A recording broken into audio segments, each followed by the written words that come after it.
When it comes to high school, we all have shit memories. Nobody's decision making will be depthful when they don't have consciousness. Even when it was good, it was never all that good. Today, I'm unfortunately here to recall upon a time that has fallen down in infamy. It was a certified bad time. Back in 11th grade, we needed to up the ante and raise the stakes on a daily basis, merely to keep entertained and probably alive with our hormone brains. So we concocted this half scheme idea to smoke gold. And what I meant by that was to roll a golden joint. Surely an absolute premium experience to be had. We wanted that man in the moon weed to get us out of this motherfucking world and to place into our wraps made of gold. But that wasn't enough. We had the brilliant idea of suggesting a boys' feast this night, featuring a steak, a beautiful steak, as the main dish. We fancied ourselves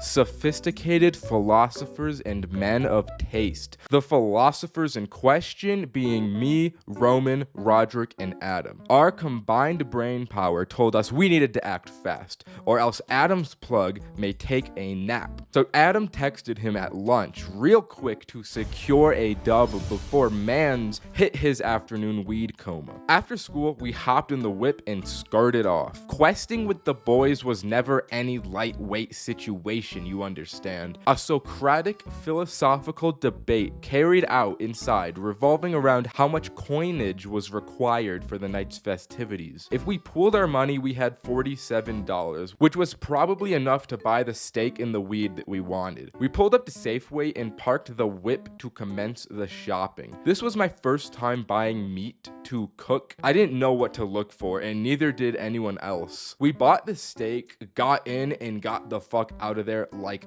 that. Adam's plug lived right up the hill, so we zoomed up the hill right after and filled into his basement like weed gnomes. When we got the za, we tell him about our quest and ask him if he knows how or where we could find golden wraps. He goes, "Hold on," as he pulls out a golden cone and a small piece of gold paper. "You can either have a pre-roll for 20 or the filter for free, but you can't have both." This is what I meant when I said high school was shite. This moment right here should have been it all. Anyways, the boys mentally connect for a moment and confirmed that we're all like, fuck this guy. So we grab the filter and head out. Before we leave, he gives us 3 shops that wouldn't card, according to him. With 2 of the 3 ingredients scored, everybody hopped back in Adam's car and set course for the first shop. We for real felt like American navies in this moment. Brave seamen who ventured into unknown waters for booty. As we pulled into the parking lot, Adam said he wanted to go in first, so we blessed his ass with ancient prayers before exiting the vehicle. He comes back empty-handed and looking a tad unnerved. He explains that he went in to find a really chill, young-looking guy behind the counter, but as he started to browse around, he noticed that there was a bit of a switch up. An old guy sat crossing his arms and glaring at Adam from where the other guy was. This did not vibe with Adam very well, so he bolted out the door before he let anything else happen. Exhibit 19 as to why high school sucks. The shit you have to risk your literal life and limb over was never worth it. Looking back, this was not worth the amount of trouble we could have gotten into. From here on out, we decided to call the places to ask if they had any specialty wraps, but the second and third shops that the plug had given us were a no-go. So we decided to Google 24 karat gold weed wrapping paper for sale near me. This turned up some interesting results, and after some more Googling, we narrowed it down to one shop that might have had it. At this point, we're impatient and morally sabotaged after escaping a nearly fatal encounter with the last. As we're pulling into this decrepit looking empty strip mall, we consult the lexicon and find a ritual of protection for our boy Roderick. We gotta buff him with Dark Moon Blade before sending our man out into the fray of Dark Root Garden, bro. This motherfucker Roman starts chanting inaudibly. We wrap up our blessings and Roderick steps out ready to face our collective demons. adults in authority positions in possession of shit that we want. We wait 5 minutes, then like 8, and then about 10 minutes go by and there's still no sign of him. Finally, he comes out and it looks good. He's got that little grin we all knew meant good things. Roderick went sexy beast mode and not only found the wraps, but convinced this guy that he was 21 enough to buy them. So we had the wraps, we had the za, we had the steak, and we had our magical, precious filter. All that was needed now was to assemble the stones like Thanos and rip fat tokes of this golden excellence. Adam's parents still hadn't gotten home yet, so we zoomed over there to prepare the feast. Adam cracks out the pan while Roman and Roderick take over the cooking preparations. Everyone crowds around the cooking skillet watching the steak come up as Adam tries to roll the joint. The problem was that we had not expected the golden wrapping paper to be as thin and slippery as it was. Adam's fingers couldn't really get a good tuck going and fold the paper over. Micro weed nuggets start falling out and I foresee what is about to happen before it does. This moment is God sent. I prophesized the fall of the joint. As we're all there admiring this magnificent cut of beef sizzling on the burner, Adam's hands dip down low, causing every single last crumb of weed to roll out the tip into the steak. Nobody says anything. Then, without saying a word or anything out loud, we all lean forward and start trying to inhale the sizzling weed crumbs off the frying pan. But of course, it doesn't work, so we all cry and piss ourselves for the rest of the night. And that's why high school is ass. Once you enter the demon realm of young adult life, the dynamic of Halloween shifts from candy time to party time. But that is not a memo I accepted. I still wanted to go out and collect some candy booty. I didn't want any of that booty, you know what I mean? So during my freshman year of college, as a dormitory resident, I had my eyes on a different prize than my colleagues. So I'm sitting in my dorm room alone on Halloween, dressed as Batman with a fire in me to make something funny happen. There's this girl that lives down the hall I kinda knew, so my plotting started with her. My awesome plan was to go to her dorm room door and trick or treat. I'd get a few laughs, maybe a piece of candy, and I'd call that a W. So I knock on the door like, "I am Justice, trick or treat." "Oh my god, you're so funny, I've got just a thing for you." She gives me a Skittles bag like, "Don't eat too many." But I'm just popping off. I had been living impoverished off PB&J sandwiches the past month, so this was essentially gold. Before I leave, she adds, "I'm having a little get together in a minute, so if you want to come over, you can." So I'm like, sure, I'll go over, knowing damn well I'm not going back to that place. I got my loot and that's all I wanted. I get back to my room and I'm snacking on these delights, probably watching Hunter x Hunter. All of a sudden, I'm like, oh damn, I'm really high right now. The fuck? On closer inspection, these were edible Skittles, but I mean, they hardly show it. I was like, why'd she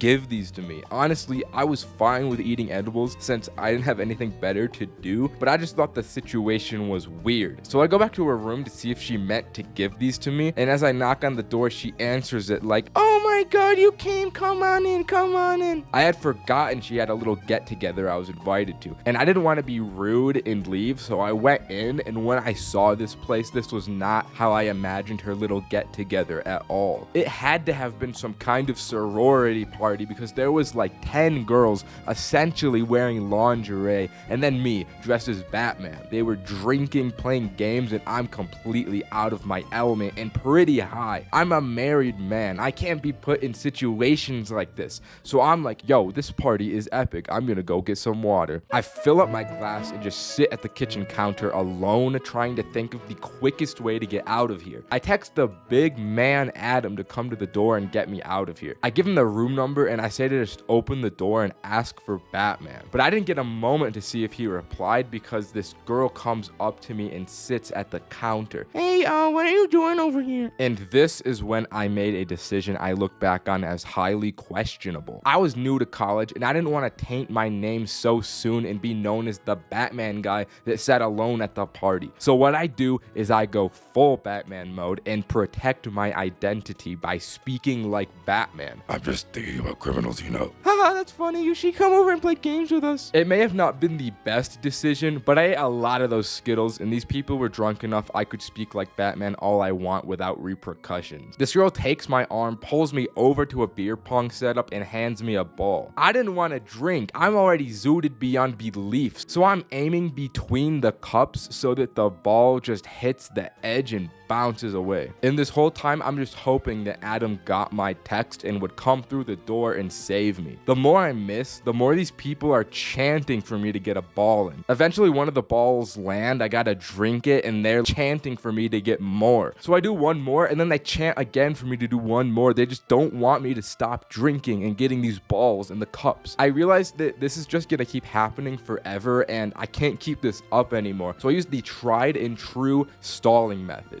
I need to go to the bathroom. I check my phone to see if Adam's on the way, and I stand in this bathroom for like 5 minutes until I got out because I don't want to be in there for a suspiciously long time. I walk out and see the girl that invited me here. I walk up to her and I'm like, yo, did you know those Skittles were edibles? Yeah, I know you like weed, so I thought you'd like that. Huh.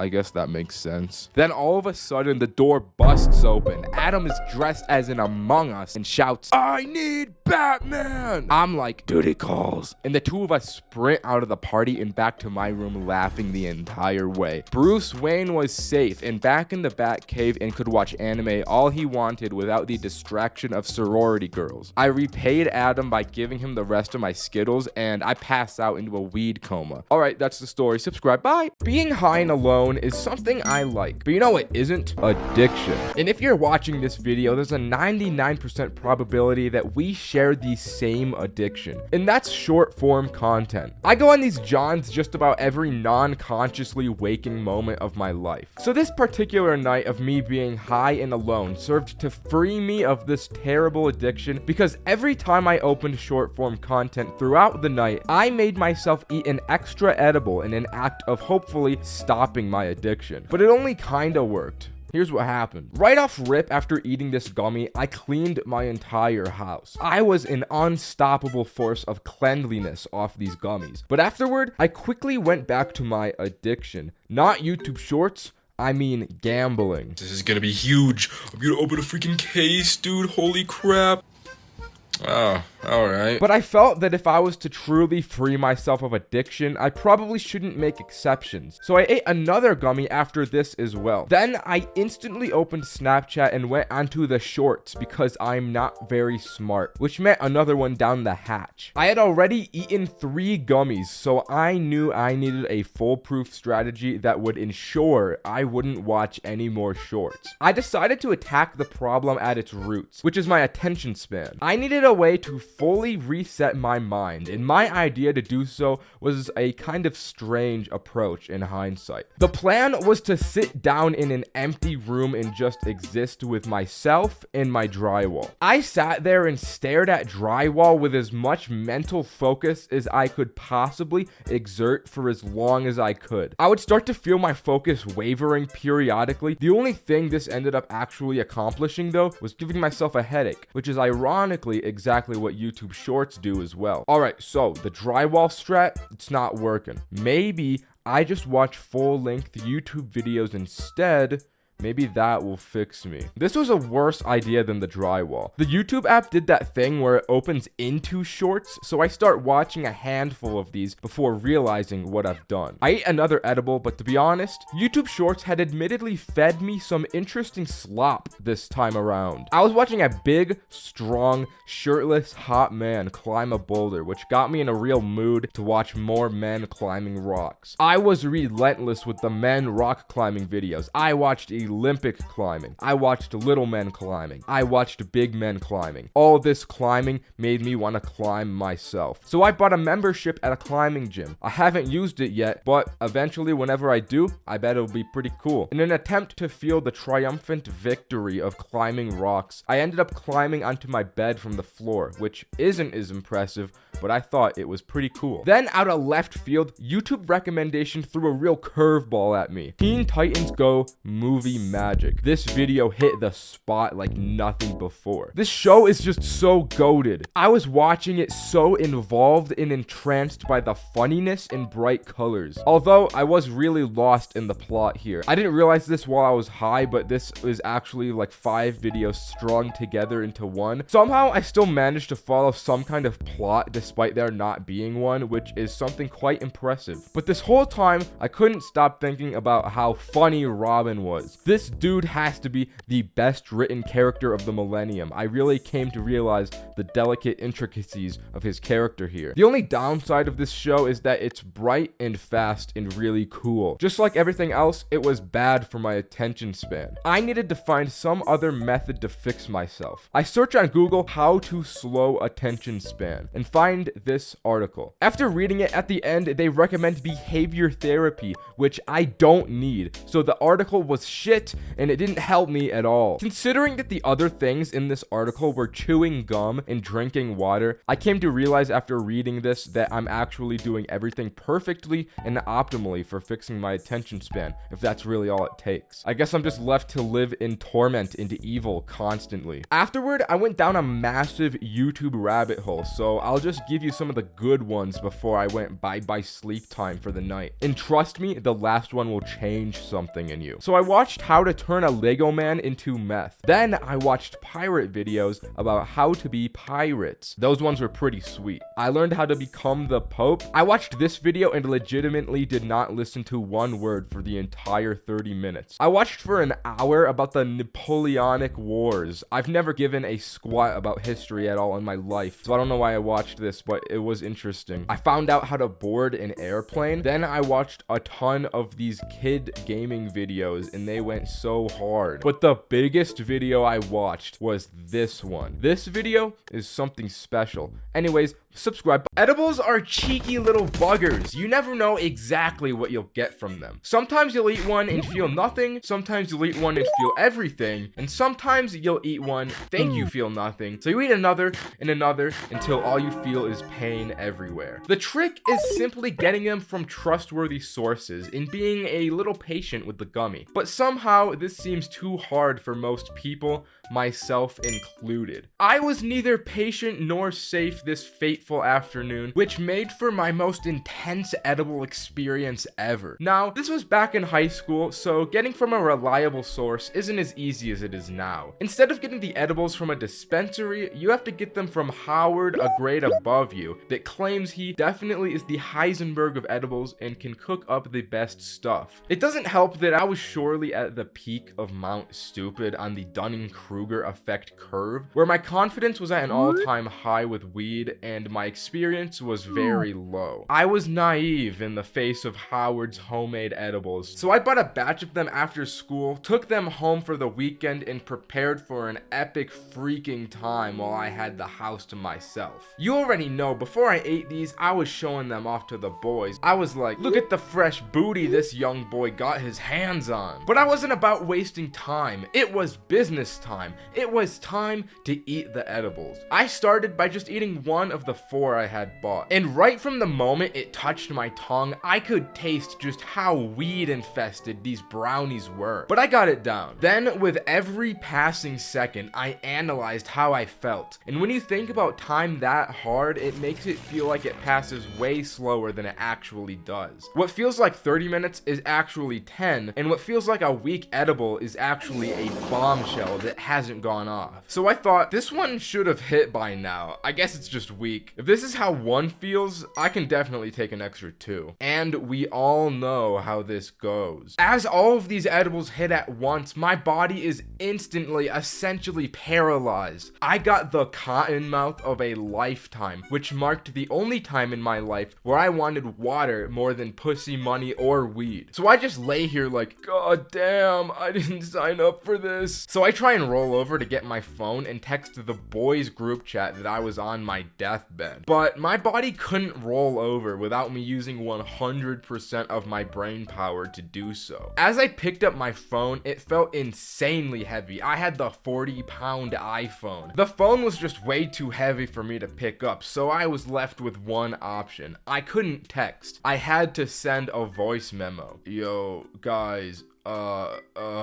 This shit is hitting for real. I think I need help. Send over the reinforcements to my place. I'm dying. Which was a pretty funny message to follow from the previous one. So once the message was out, so was I. My body shut down for I don't even know how long. But when I came back into consciousness, it was like I was viewing myself laying in the bed from a third person view. This didn't last long though, because I got back to my body pretty quickly. But for a moment there, when I saw myself, I thought that I had died and I was leaving my body, but somehow I rationalized myself out of it and thought, there's no way I'm dying. I'm just on a lot of drugs. People always think they're gonna die when they're like this. I don't know how I was able to rationalize myself out of thinking I was dying considering how high I was, but I guess I'm just the GOAT. I can just do it. So I look over at my phone and I see that Roman is calling me. What's up, bro? Are you good, bro? Partially. Come over to my house though. So we came over with Cole and Adam, and as they rang the doorbell, I was faced with a real dilemma. Shit. How am I gonna let them into my house? So I tried to stand up, but instantly just fell on the ground. I had to crawl on the ground over to the stairs and I just fell down them. I was way too high. There was honestly no other way I could get down, but I was also so high I didn't feel pain from falling down the stairs, so it was all good. I unlocked the door still on the ground with my toes and then just kicked it as hard as I could to let them know they could come in. The three of them stood over my lifeless body and asked, "Bro, are you okay? How do you feel?" So I reached into my pocket and I pulled out the last brownie. Boys, eat this. You'll know a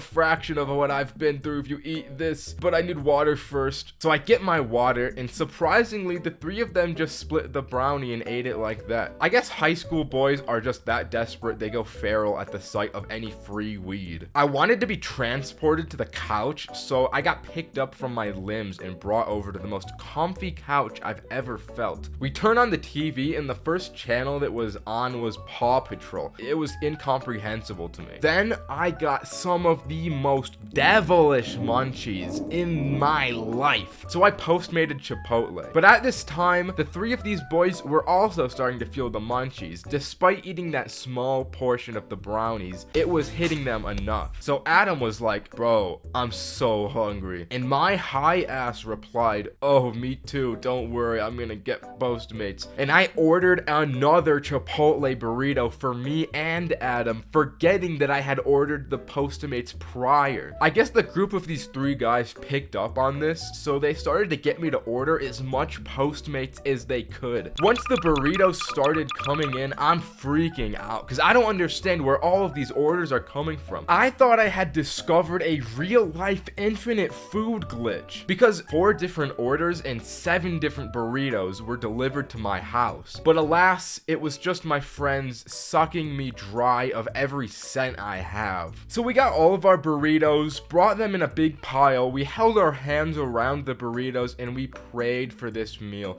We prayed to God and thanked him for this bountiful feast we had. And with that, there were 2 extreme lessons I learned this night. Don't buy edibles from Howard, and don't trust your friends. They will try and get as many burritos out of you as they can. Okay, that's the story. Subscribe. Bye. Smoking alone for the first time can be a daunting task. A little inexperience can make you truly fear you'll smoke the grass wrong and end up in the shadow realm. And a part of that's true. If you never smoked alone before, you gotta understand it leaves you susceptible to your demons more than any other scenario. In Fortnite terms, running solos can really feel like you queued solo squads with the amount of demons you gotta fight off. Truthfully, I'm not one to talk though, because the first time I smoked alone, I did it out a goddamn banana. I was truly struggling back in the day. This particular instance of my first time, I think it was my 4th time ever smoking weed in my life. I came into it so inexperienced, I didn't even consider something could go wrong. It was the day after I had some boys over. We had gone questing for Zaza the night prior, and when the next day came, I had a little leftover nugget in my name. So once they all left my abode, I got a real sinister and evil idea inside of me. I got the idea to smoke it on my lonesome. The only issue, I was so new to weed, I didn't even have a method to smoke it. I went on Google and looked up homemade ways to smoke weed, and that's how the banana thing happened. Then came the second problem all low-level ZA smokers encounter, and that's masking the smell. And to be honest, I don't really have a very keen nose. My sense of smell is kind of fucking bad. But I just turned my fan on full and blew the smoke out the window. It was really the best I had. I won't lie though, the banana was goated. The banana was a little too goated because I ended up smoking way more of that razzmatazz hop skiddly do than I thought the banana was capable of.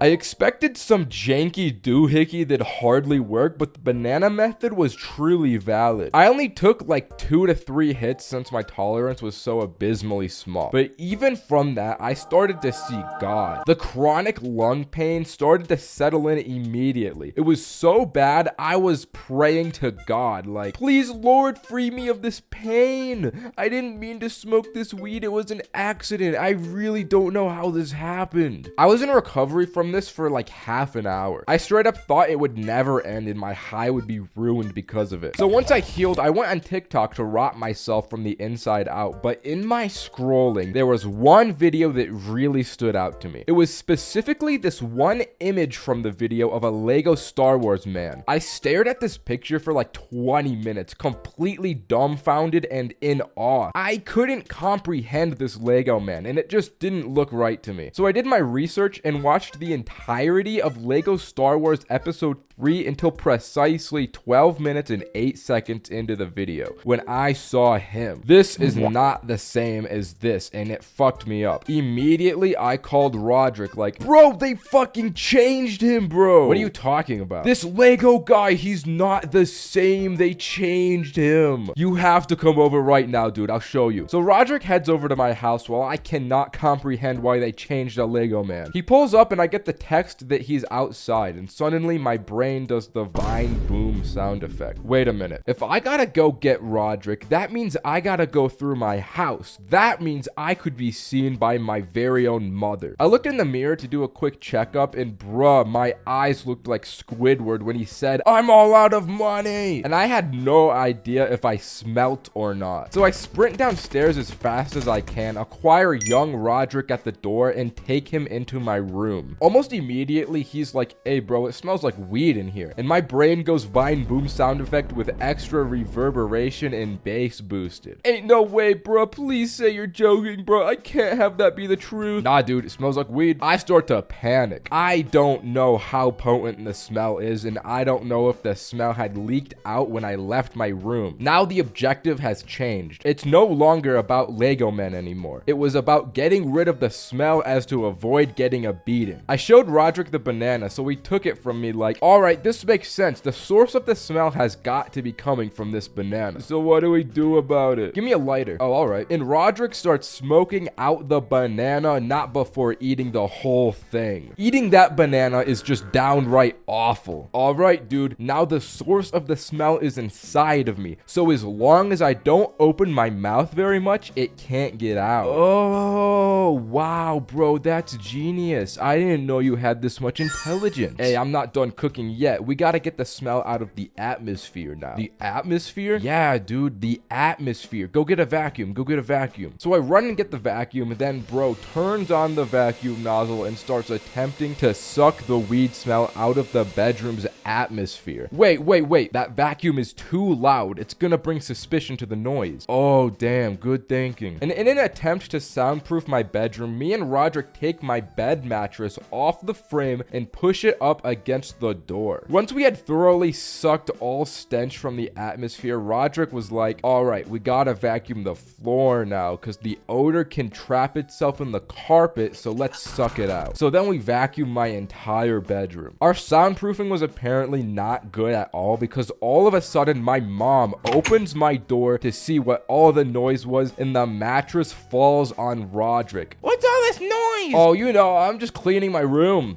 Are you okay, dude? I think my rib punctured my lung. Okay, but we should be all good with the smell now. This was perfect because now I could show Roderick how they changed the way Lego General Grievous looks in Lego Star Wars. So I showed him the difference and bro didn't really care. He never played Lego Star Wars, so he didn't really have any reaction. After that anticlimactic reveal, he just headed home and I was back to being high alone. But since we had cleaned my room, I won't lie, I felt like a king. I felt like I was living in the highest echelon of society, so I took a whole shower for like 30 minutes in complete bliss. Once I was done, I got out and looked out my window to enjoy the view to see Roderick's car was still outside my house. It turns out he forgot he drove to my house and he was walking home this entire time. So I called Roman to get Roderick to take him to my house so he can take his car home. So we go through with the plan until Roderick gets back to my house and he's like, I'm high, I can't drive. So we call Adam to drive over and bring Kevin to drive Roderick's car home. In the meantime, me, Roderick, and Roman all go up to my bedroom, and as soon as Roman steps in, he's like, it smells like weed in here. Are you joking? After all the atmospheric sucking we did, it still smells like weed. So Roman did a little scouting around until he finds little bits of weed all over my bathroom counter. It turns out Roderick had just spilled them all out before eating the banana and forgot that they were out in the open. So Adam and Kevin come to my house, and as Kevin gets ready to drive Roderick back home, he realized he doesn't know how to drive a stick shift. So we need Adam now to drive Roderick's car since he doesn't know how to drive a stick shift, and they did a whole thing that I completely tuned out because I'm high and can't mentally comprehend their plan. As I'm watching them try and figure this all out, I'm just thinking, damn, if they never changed the way that Lego guy looked, none of this would be happening right now. So since I just kind of tuned this whole thing out, I decided to sneakily turn around and just walk back into my house while this chaos is transpiring outside. Even though at the heart of the cause, it was my fault, I was just like, I can't deal with this right now. And as I went into my room, I won't lie, I still smelt the weed at this point. But I couldn't really bother to care about that either. I was just so mentally fried and I was so high. I decided I would just watch funny videos on my iPhone SE until I passed out. Okay, that's the video. Subscribe. Bye. These big old doohickeys are notorious for being the kings of smoking equipment. Just look at this list. It's at number 1. And it's for a good reason. Anyone who's ever used one knows just how lethal a few hits can be. And I did 10 big hits living to tell the tale, baby. I was in a smoke competition with this guy that is genuinely unhinged and vile as a person, but we'll get into that. It all started in one of my stacked classrooms. I had Roderick, Adam, Roman, need I say more? But there was one unnamed mystery individual in this class as well. No one knew him, but also everybody knew of him. He'd always be dressed up extremely classily. He had this pot hat he always wore. He had those anime hoodies and his classic lightning bolt Crocs. The dude dressed so loudly despite never speaking a word once, until Roman did his talking to strangers thing and came up to the squad like, yo guys, I talked to the Croc guy, he seems kinda cool, I'm gonna hang out with him. But then I'm gonna hang out with him quickly turned into we all hang out with him because the three of us were just too curious to meet this guy. We had to be there. So the plans were made, of course, at Adam's magnificent property. The day had come and the boys were all dressed up head to toe for Croc Guy's arrival. As he burst through the front door, we were all pleasantly surprised to see he was still sporting that iconic look. Considering his hat, we wasted no time to get to the point. You wanna smoke?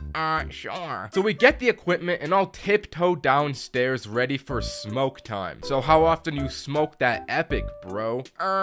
Just about every day. Oh, alright. So you think you can do more than I can? Well, why don't we find out, huh? So I grab that thing, take a hit, and pass it over to him. It goes around its rotation about 3 more times before the big man Adam has to tap out. 2 more rotations, and Roderick taps out. Then ultimately, once we get to the 7th hit, I look over at Croc Guy, and he says to me, I can't do this anymore. So me and Roman do a celebratory dance to commemorate victory. victory. I feel on top of the world. We need to go to the gym. So we go into Adam's home gym. Like I said, he's got quite the estate. And me and Roman start hitting this punching bag with no remorse for our hands. In the face of success and 7 bong rips, there was no pain to be felt. But Roman must have had some serious demons because he took it pretty far, but he's the unhinged one, so it's not unexpected of him. After we broke our actual hands, we walked back over to meet with the group downstairs. But it's important to note, as we walked back, I was walking behind Roman. We were met at a crossroad where going left would lead us downstairs, which was where everyone was, but going right would lead us to Adam's bedroom, where I could swear I heard some kind of noise from. But I had thought that everyone was still downstairs. Did they come up to Adam's room? Roman didn't hear this, so he kept walking without realizing I had stopped behind him. So I turned alone and walked towards Adam's bedroom, and as I walked in, I see the croc guy laying on the floor, but I didn't see anyone else. Yo, what's up? No response. I walk closer, and I see he's passed out in a weed coma of some sort. But as my eyes wander down, I see the croc guy is, exposed. I'm frozen for a moment before I slowly just walk out of the room to not make a noise. Bro, what was that? I knew we should have never hung out with the croc dude. Oh my god, I need to tell everyone else about this right now. Once I got downstairs, I see Roderick freestyling and I freeze up again. Being as high as I was, I realized it would be pretty awkward to explain the situation to them. So alternatively, the plan was to naturally lead them into finding out themselves. But before I said anything, there was one absolutely fire bar Roderick said during his freestyle, which went along the lines of, "She didn't want to fuck me, but she should have." After that heat was spoken, I said, "Guys, let's all go upstairs." "Okay, but let's smoke more." So we do the bong rotation 3 more times before going upstairs, and I'm just hammered. I am smashed from these hits, dude. As we walk up and towards the room, Roman yells out, "Bro, we need to go to the pool. I want to see what the water looks like." So the great croc guy reveal was delayed while the 4 of us sit by Adam's pretty sweet indoor pool. But to be honest, because of all those extra bong rips, I kind of forgot at this point the trauma that I had seen earlier. Something had snapped inside of me just out of nowhere at this pool because I'd start talking to myself. "We're going to war, boys. This is gonna be the end." "What are you talking about, bro?" "We're in the cryopod, bro. We're freezing ourselves in the cryopod before we go to die at war on the fire planet." "You're on something else right now." "Yeah, I have no idea what he's talking about." "Tell me, should I die for my family or for my country?" "Definitely the country, bro." "Yeah, definitely. When I'm out there, I don't have a family." I just created an entire headcanon in my mind that we were these space soldiers. I don't know where it came from, but it was funny. "We should leave the pool. Roman, that was a shit idea." As everyone left, I kind of lagged behind for 30 seconds or so before I got up. And because of that, I exited out of the wrong door because I'm directionally impaired. I ended up on the other side of the house in the living room. There was jazz playing, the Christmas tree was set up, dim lighting. This was the absolute peak environment to be in. So I sat down for a minute alone to take in the environment when my peace was suddenly interrupted by screaming at the other end of the house. Then I finally remembered that atrocity in Adam's bedroom that I forgot about, but I didn't bother to go over there since the situation I was in was just too good. So I just laughed about it alone from a completely different end of the house while my 3 friends just went through torture. I couldn't be bothered when I was this high and cozy. Eventually, I just kind of fell asleep and the boys handled it. I don't know what exactly they did to the croc guy, but whatever happened was surely a solution. Okay, that's the story. Subscribe. I've seen videos recently of people telling their experiences going to school high, so I thought I'd share my experience of sneaking into my high school while high. A complete Metal Gear Solid covert operation breaking into my high school after hours. It was very illegal. And just a disclaimer to anyone watching this, don't follow in my footsteps. This was a bad decision. I could have been locked up for the atrocities I committed this night.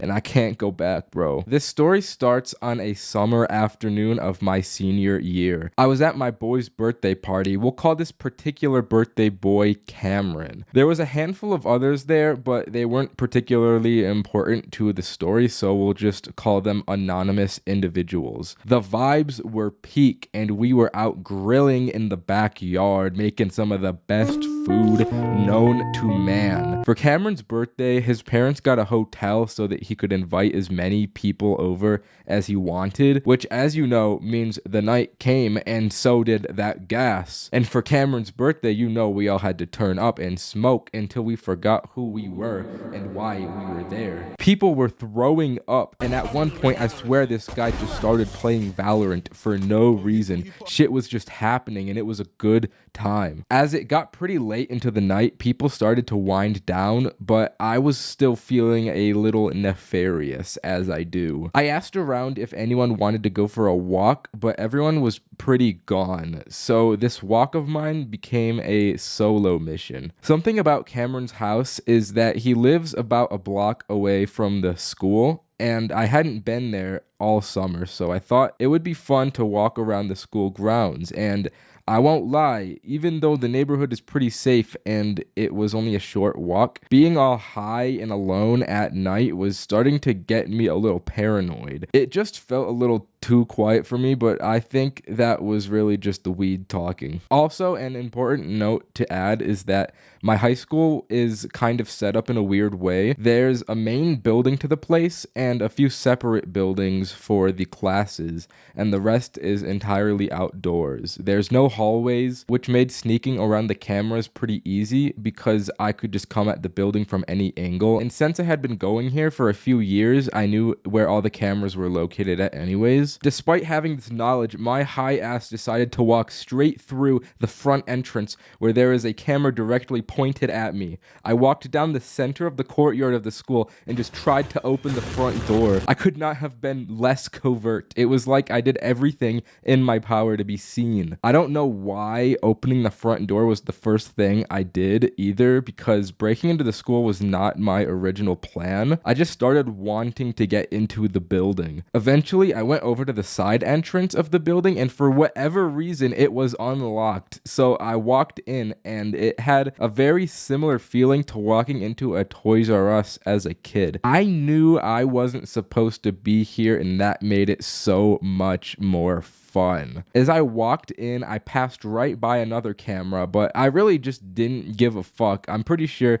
that that one is fake anyways, probably, and I made a beeline for the bathrooms. You know when you have to be in school at night for whatever reason and life just feels different in an indescribable way? It was very similar to that feeling as I stood in this bathroom. Leaving, I noticed this merch table, and I just snatched this black sweatshirt and proceeded to wear it for the rest of the night. I just stole from the school. I tried to get into some of the classrooms, but they were all locked except for the biology room, so I just went in there. It was pitch black, and I wasn't about to turn the lights on, so I had to walk around with my phone flash on, and this is when I started to hear police sirens. I went into panic mode. I looked out the window and I was making a plan to run instantly. The police had to drive past the school on the road and take 2 lefts to get into the parking lot.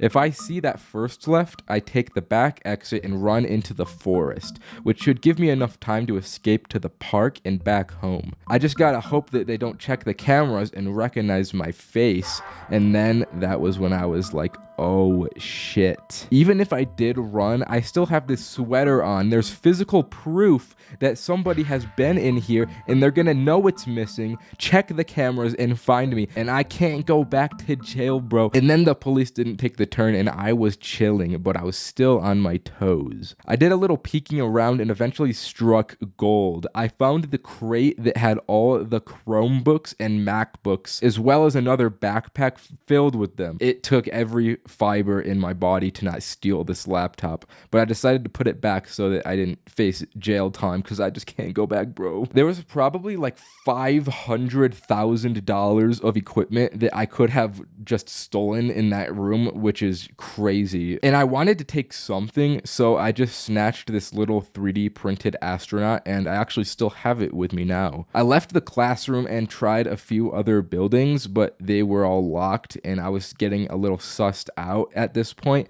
until one door opened, and that door was none other than the front office of this school. I could have gone onto the laptops and changed my grades. I could have set myself up for a future in there. They even had more MacBooks in that office too, but I left because I had been there for a while and I was just bugging out. So after a long journey, I headed home in my new sweatshirt and my little astronaut toy. I got to Cameron's house and just slept on the floor. In hindsight, I'm glad no one came with me because it probably would have made a lot more noise and for sure would have gotten us caught. And also the fact that they left so many doors unlocked is just insane to me. Criminals could have just been crawling through my school at night and I would have had no idea. They could be crawling through your school right now. Think about that. Anyways, I could have been arrested for trespassing that night, but instead I got a cool astronaut toy. Smoking alone can lead to so many different experiences. Unlike smoking with others, where the dynamic of the group's collective synergy determines the vibe, that vibe is up to you and whatever's going on up in that thick head of yours. In my case, my brain wants to do 5 different things all at once, and I end up led down strange rabbit holes. Just look at this clip I found once. It's extremely creepy to think about the fact that Mario may be facing a purgatory where he has to face the loss of everyone he failed to protect. Anyways, during my last late night solo session, I decided to track everything I did in my notes app. So here's what I wrote about the journey. Once I began my high, I realized, yo, I bought this projector the other day just for an occasion like this. So I turned it on and sat in my big chair. I did what I do every time and I played Snowfall by One Heart on my Alexa. I had created a nice little setting for myself, so I sat back, looked at the ceiling, and existed in it. Then thoughts came over me. I started to have evil thoughts corrupting my mind. The demons were taking over quickly, so before they had a chance to overcome me, I went on my iPhone SE and opened YouTube. The first video that came up on my recommended was called The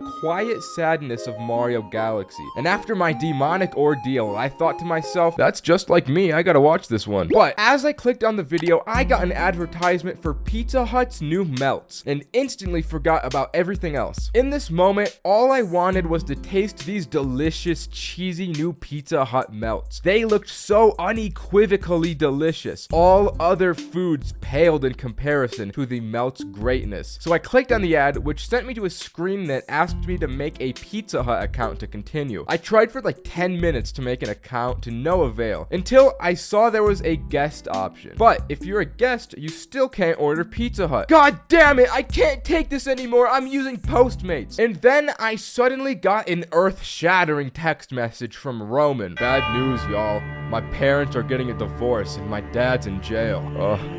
Oh no. Do not fret. Little did I know this message was a bit of a troll. If I had just looked at the message above it that read, Roman, save my divorce voice recordings, I could have pieced it together, but I didn't. The big dog Cole was running a meme sending Roman voice recordings pretending to be his father, saying he was getting a divorce. But again, I didn't realize this. How did this happen? I need to call him. Bro, explain this to me. Yeah, my parents are getting a divorce. My dad's in jail. Really? Yep, he's in jail, rotting and divorced. Well, he didn't seem too bothered by that. Oh god, I'm so hungry. I need that Postmates. I had finally ordered the elusive melts, and while waiting for them, I decided to go back and watch that Mario video. I got probably 1 minute exactly into my viewing until my eyes cheekily shifted down to the first recommended video, being one of those house building process videos. This joint would hit right now, sheesh. As you can imagine, it didn't take long for my brain brain to start thinking something else. I bet I could build a house. Why don't I just build one right now? I'll play Minecraft and show this guy he could only dream to build a house as good as me. I turned on the PS4 to see the game disc wasn't in, and I'd have to get up from my chair to solve this problem. So I just sat there and did nothing. This allowed my demons, corruption, and evil sludge to coat my mind once again with its wickedness until...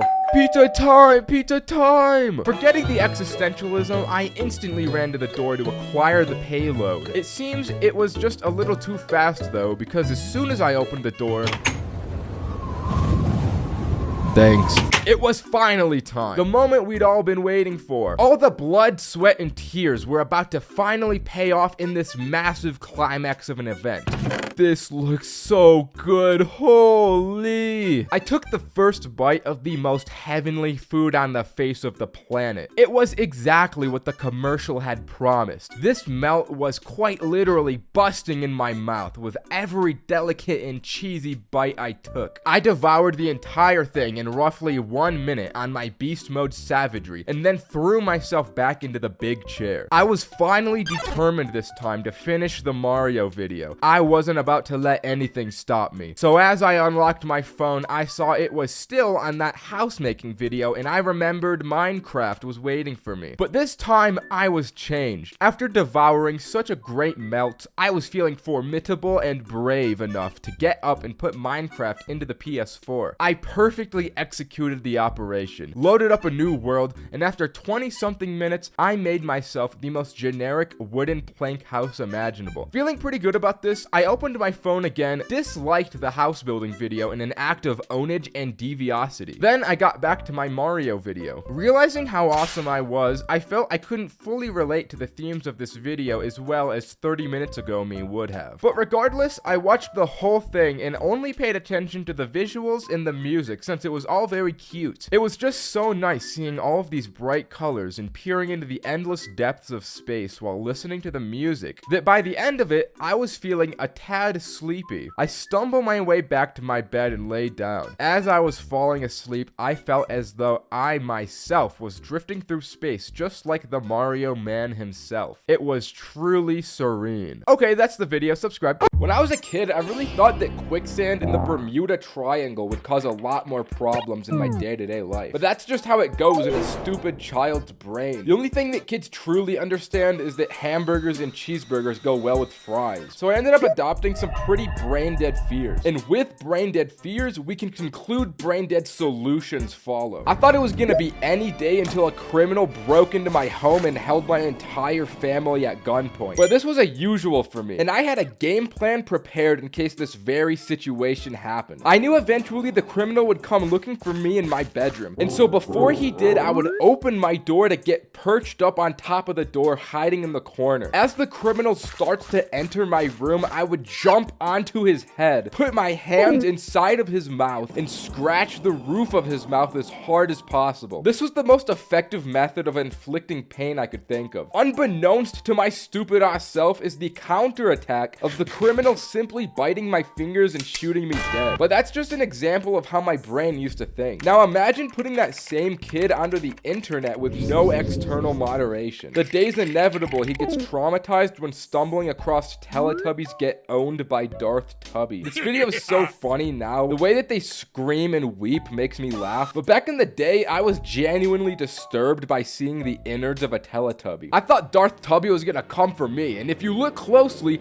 Darth Tubby does not have a mouth, so I can't do my signature attack on him. Despite my trauma, 9-year-old me had a twisted fascination towards scary internet things. So of course, I eventually found video game creepypasta stories. The only one I was really drawn toward was Ben Drowned. The story goes that there was a kid with a Legend of Zelda video game that died and now curses the game. I never cared about all that, but for some reason, I got addicted to it. I just thought the face was creepy and would imagine him spawning into my 5th grade science class. And we can't talk about creepypasta stories without mentioning the big dog Herobrine. I would always get an unsettling feeling when I was alone in a mine shaft as a kid, but that was pretty much it. If anything, I was the cause of other kids' Herobrine trauma. On Minecraft Xbox 360 edition, if you were the host of the world, you had the option to remove name tags from above your head and go invisible. So I would find kids on Black Ops 2 and be like, hey, you want to play Minecraft with me? Get them in a game and do the old stand behind them until they turn around, then go invisible with the Herobrine skin tactic. Maybe scaring other kids was my way of coping with how scary Ben Drown was to me. But by the time FNAF came out, I didn't touch that game at all. I already had thoughts of Freddy standing at my door frame watching me sleep, and I wasn't about to make that worse. But that's all stuff on the internet. I can simply avoid it by not going on my laptop, and then all my fears are gone into fairyland. Except for when I'm in my own living room watching Adventure Time and they show this. On my young life, I thought Cartoon Network was a safe place, but I remember this clip disturbing me. But the only other fear I adopted from cartoons was summer school. These shows made it out like summer school was 2 months of extreme slave labor. And as a 9-year-old, I didn't know how school worked or what my grades were. I could have been thrown into the summer school mines at any moment as far as I knew. But on some real guapo shit, going to Spirit Halloween was like entering hell. The big clown robots were so scary, and all the step here to activate buttons were like walking through landmines. One wrong step and I'll get flashbacks to the excavation explosives we used in the summer school mines. But by far the worst one was the giant spider that would jump at you. This spider was so fucked up that it pretty much ruined Halloween for me. One time someone had it hiding in their bush when I went up to trick or treat as a kid, and it jump scared me. And at that point, I don't even want the candy anymore. If you're gonna give me trauma as a trade-off, that's not an equivalent exchange. I would walk around the neighborhoods actively avoiding any house that looked like it had any amount of effort put into the decorations. It resulted in me only getting poo-poo candy like Whoppers, but at least I didn't have to face the spider. But nowadays, the only thing I fear is the IRS, so looking back, the spider doesn't really seem that bad.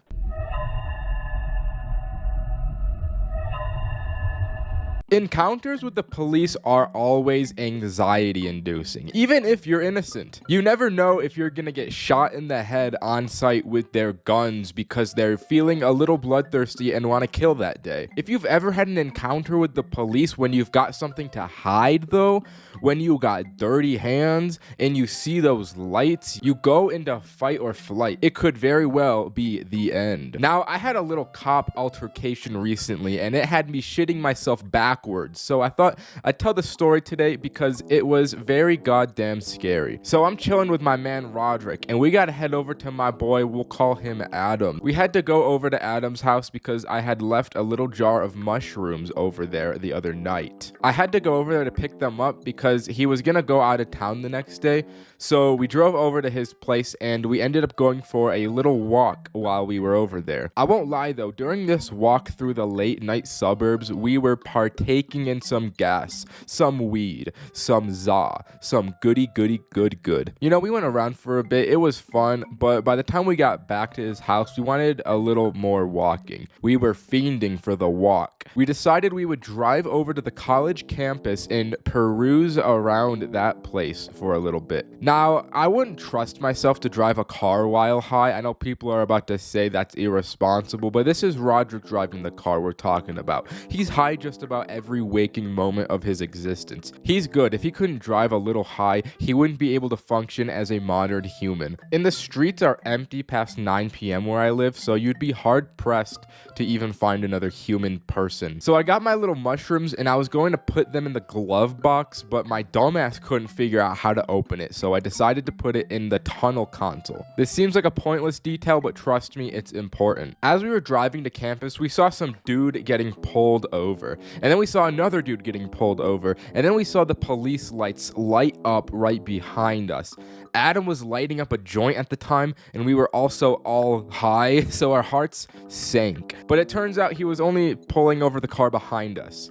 We had seen 3 people getting pulled over in the span of like a 10-minute car drive. It was crazy. I guess they just needed to hit that quota, so they were pulling over anyone on the road. We went on our little walk, and as we were walking through the campus, we saw another person being pulled over. This was just absurd. I can guarantee these people probably did not deserve to be pulled over. There isn't that much illegal activity that happens here. As we finished the walk, we started heading to my place since I lived the closest to campus. But as we were driving through the last light to my place, not even a minute away from the destination, Roderick drives through a yellow and the goddamn police come after us for driving through the yellow light. It was the most clearly yellow light, bro. So we pull over and we're like, holy shit, we're fucked. We're all high and we just got pulled over. And in this moment, I remembered that we have mushrooms in the car. We are in possession of illegal drugs, and they're sitting right in the tunnel console that's broken anyways and doesn't have a top to it. So if the cop walked over, he'd just see it sitting there in the middle. So as the cop is walking over to the car, the best thing I can think of is to take the mushrooms and throw them under my seat. Imagine if I had put them in the glove compartment like I originally was going to do. He would have asked for the registration and the drugs would have just been right there.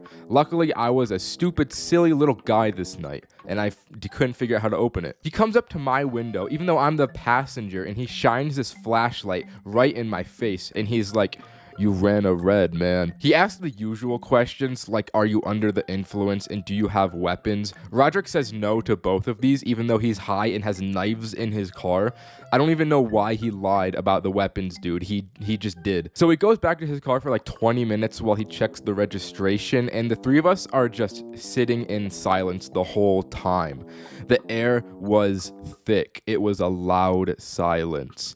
He comes back to the car and just lets us go. So we head out scared shitless. I get home and I just go to bed immediately and hit the in my bed. I don't know why the cops were so active this night, but I guess it was cool that we didn't get a ticket or caught with drugs. If you take anything from this story, I would take that you shouldn't drive through yellow lights around cops because they will use your life for a quick bag. Here's a big one. You people have wanted this. My first time getting high, as it goes for most people, was a crazy experience. Now, I was at my friend Roderick's house. He's a classic guy. He's in just about every story that I tell at this point. Roderick's house was not like any other house. He lives in luxury. A luxury that a poor, under the poverty line boy like me will flip his shit when he sees. I mean, he's got a piano as you walk into his house. He's got a projector as a TV in his living room. This is the shit you see LA YouTubers live in. He lives in the Incredibles mansion. So Roderick was the weed expert that was going to show me his ways, and I was his apprentice. And this wasn't just my first time smoking weed. I should mention it was also my friend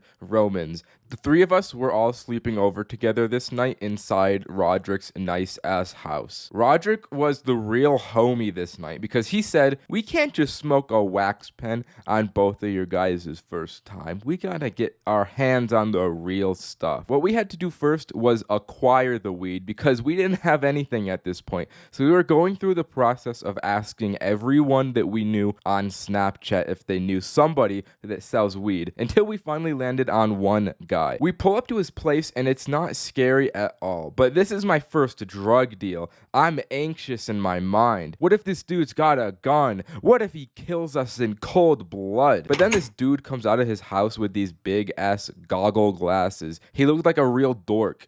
This motherfucker was a certified bozo. We could have given this dude a wedgie for the weed. Once we drove off with the weed, we all just burst out laughing because we were expecting the exact opposite of this guy. We had acquired our first weed. Roman and I were just marveling at its beauty. We felt the weed, we smelt the weed, but most importantly, we wanted to smoke the weed. Before we stopped back at Roderick's, we drove to the gas station and he was like, I'll be back in a minute. This won't take long. He comes back with a bottle of Sprite, a pack of gum, a pencil, and a straw. Yo, what is this all for, bro?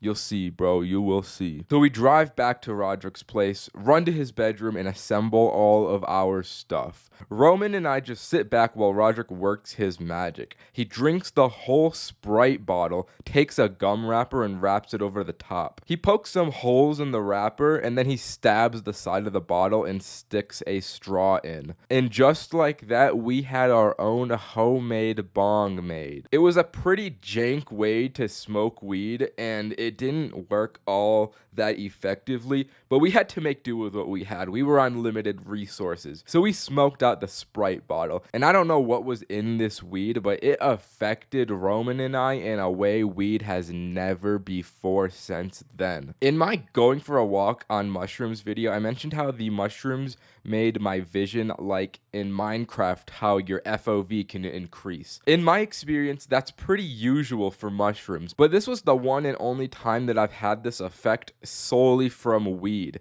And it wasn't just me. Roman had the same experience with his vision. It was so weird. I don't know what was in this goddamn weed, but it had us looking at things crazy. I was so goddamn giggly too that I just couldn't get enough of these guys. I laughed at everything. It didn't stop. After you smoke a good amount of times, I feel like the giggles eventually just go away. But the first time I had the laughs. Then the fabled munchies kicked in and we had no remorse for the kitchen. We started tearing through everything like savages. There was a fruit bowl in the middle of the kitchen, so I went, "Don't mind if I do," and wiggled my little fingers. I picked out an apple and there was a fly on the apple, and I don't know why, but this fly scared me. I mean, I don't fuck with bugs. So I threw the apple, I projectile tossed it across the living room, and it hit right into a framed painting and shattered the glass. I don't feel good about this even today, but luckily the painting itself wasn't damaged and his parents were not home at the time. It was fucking loud. They would have known what happened. So we started to panic, but thankfully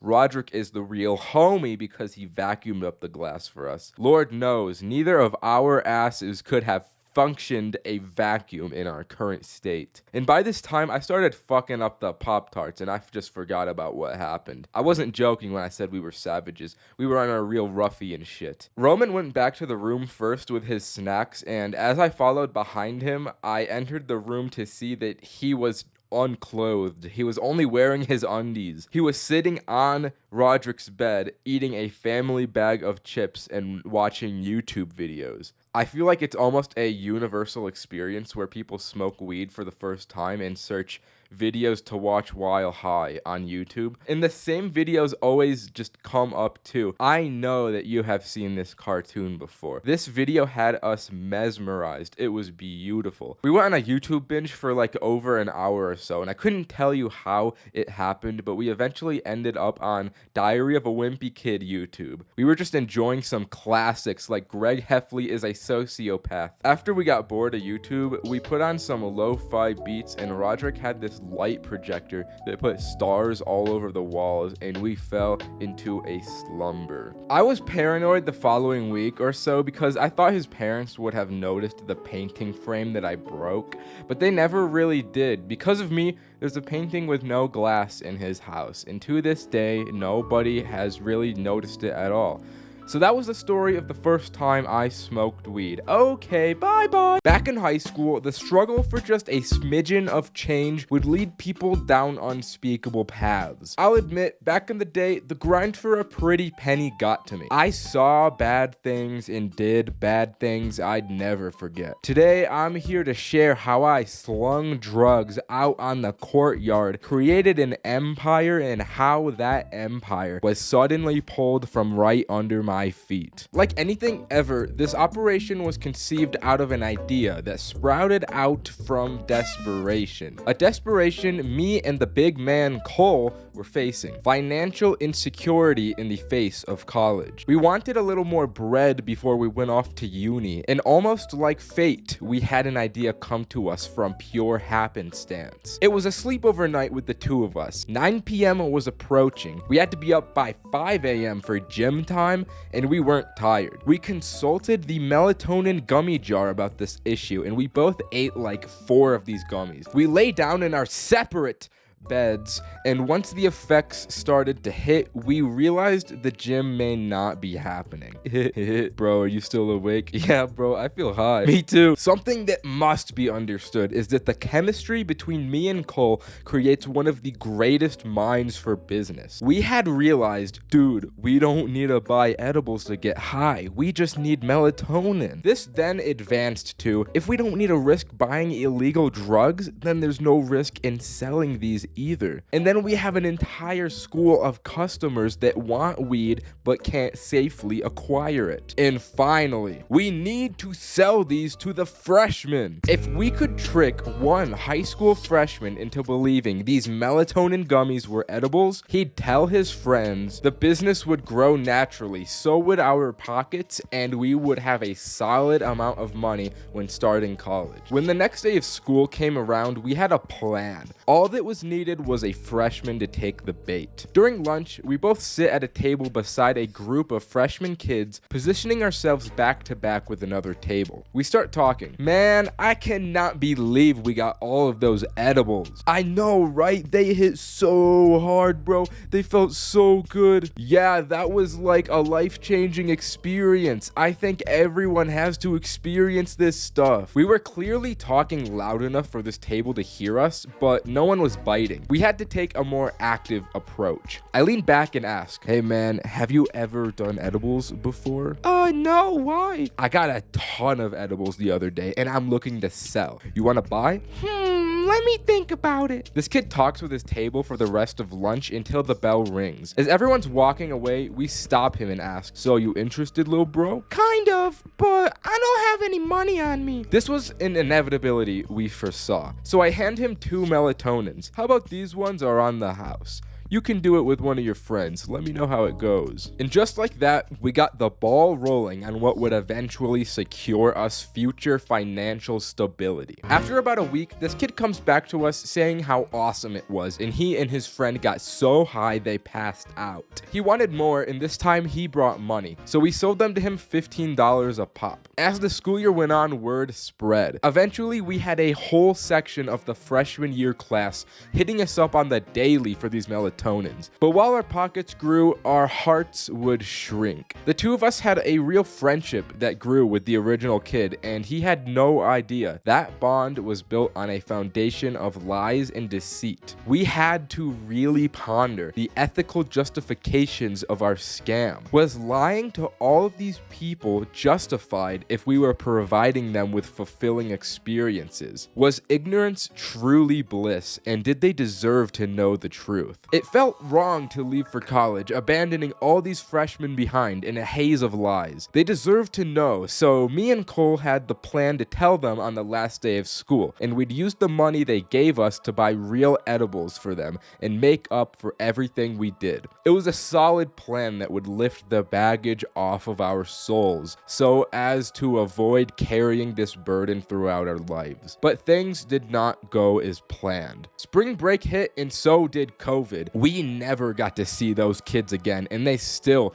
don't have a clue what happened to them. All we can say for sure is they were happy. The smiles on their faces as we deceived them were always a bittersweet sight. And because of a global pandemic, despite the burden we bear, those smiles will never die. Okay, that's the story. Subscribe. Bye. Many moons ago, when I was merely a supple young weed smoker, I was ignorant of the powers Thanksgiving Day holds. When the abundant load of yummy food comes face to face with a growing boy cracked off 2 guaps and a blinker, things get ugly. The gravy, the mashed potatoes, the stuffing, good big Lord above. Do not get me started on them cobblers. Dear gods, I will bust. But along with the excellence of Thanksgiving feasts, the price you pay is the difficulty of communication. With likely most of your family around, the danger levels are high. One slip up and you'll get the belt in front of everyone and have to sleep outside in the doghouse while it rains. Luckily, during my first rodeo studio, I developed strategies and tactics and moves to avoid my high being detected. So here's the story of that. It was the big day and all my family were just about prepared to eat the yummy food. As a pubescent gamer boy, high schooler, dork, loser with nothing going for me,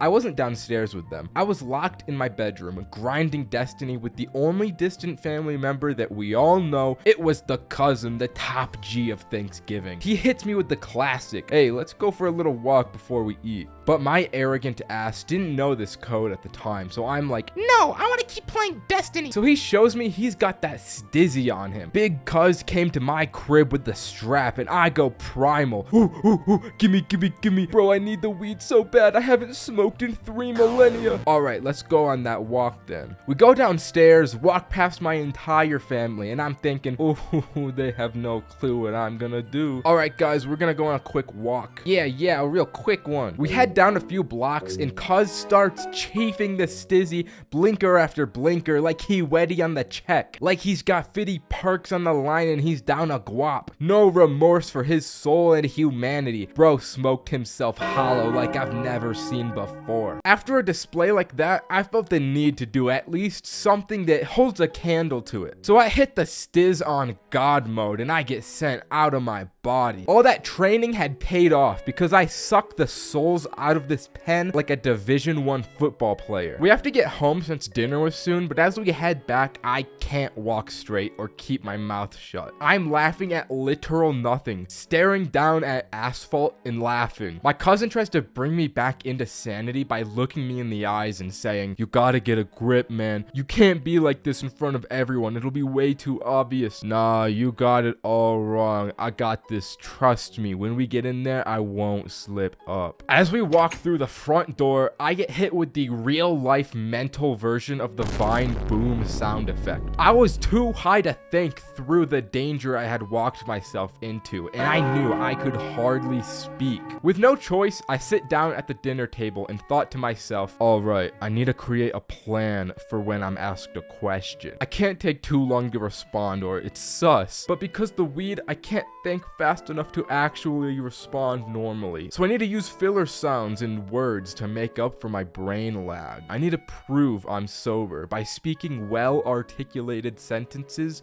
no high person is expected to think. And to make sure they don't follow up, I'll start eating before they have a chance to. The food rolls out and we all start eating, and the antagonist of Thanksgiving shows himself, the uncle. He asks me, "So how's school?" And I initiate the plan. First, I start with the filler so I can think, Then I threw out my high IQ response. You know, school is lovely. I love school and learning. I've actually done all of my classes. With no hesitation, I start stuffing my face like I've never done before. I'm not even eating. I am inhaling the food. I need to use the bathroom. I hardly walk to the toilet and sit on it for like 10 minutes so this all blows over. As I come out, my cousin and I make eye contact. I could tell this was just as bad for him as it was for me. I'm just thinking about the Erwin speech from Attack on Titan to give me strength to get through this dinner. The food was positively bussin' though. The joys of eating all this food easily made up for the few times I was spoken to. The two of us eat a metric Drake ton of food this dinner, and I feel on the urge of death. Once it was all over, I ran back up to my bedroom to grind Destiny more. I felt like Luffy after a party, bro. It was on another level. Anyways, smoke weed on Thanksgiving. That's the story. Subscribe. Bye. Target is an amazing place, isn't it? I don't know what it is about this grocery store, but somehow I just always find myself going here even when I have absolutely no reason to be in Target. It's just the superior Walmart. I walk into Walmart and it's like a wave of depression just hits me. No one wants to be there. The floors are all gray. It's terrible. But on the other hand, I walk into Target and the exact opposite happens to me. Maybe it's the floor colors. That could really be the secret. So I love Target, but that's just when I'm sober. If I smoke and then I go into a Target, it's just a different story. This is my happy place. Jumping over a ball and entering those doors, I become unstoppable. I don't know if your Target is like this, but most of the ones that I've been to have a Starbucks as soon as you walk in. So I'll be going up to the Starbucks as soon as I walk in there, and I'll pull the, can I get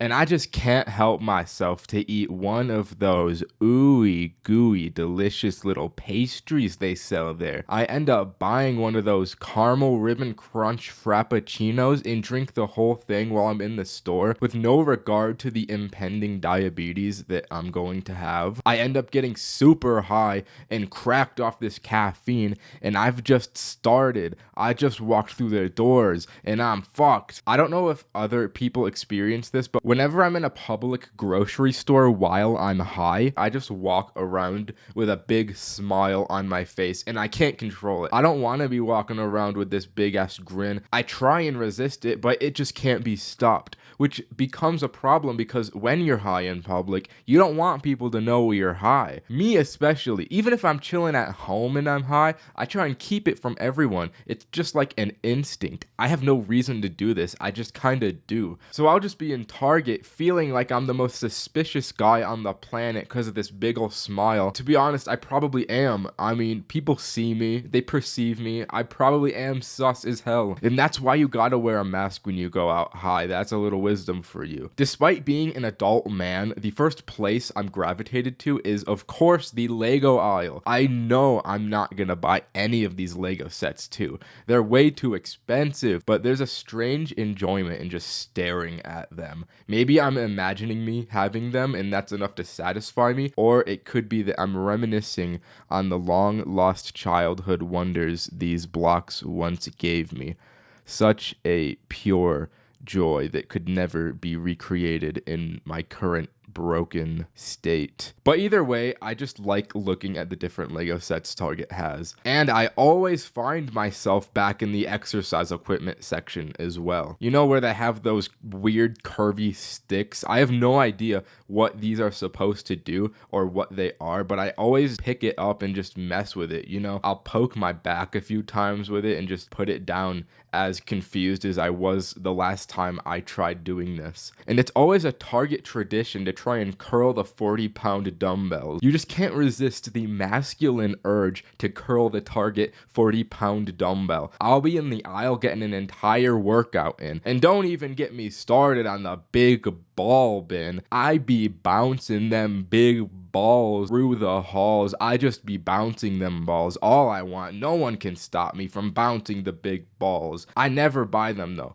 I don't know one person that's ever bought in these balls, but you always gotta play with them. And then I conclude my awesome 20-minute Target trip of the day, still high, just with a lot of sugar and caffeine in my system. My hands are still empty because I don't ever buy shit. Call me the menace of Target. I just be messing with things. Now that I think about it, I really just do fuck with Target a lot. When I used to live in college dorms, I didn't want to pay for a parking pass, so I just parked at Target and left my car there overnight for like an entire year, and no one stopped me despite the sign saying that you can't park at Target. And another message, thank you for 10,000 subscribers. Jesus fucking Christ, like this just happened so goddamn fast. I don't know where it came from, but you know, I'm about it. So what I want to do for 10,000 subs is a Q&A video. So what you can do is either just comment on this video a question,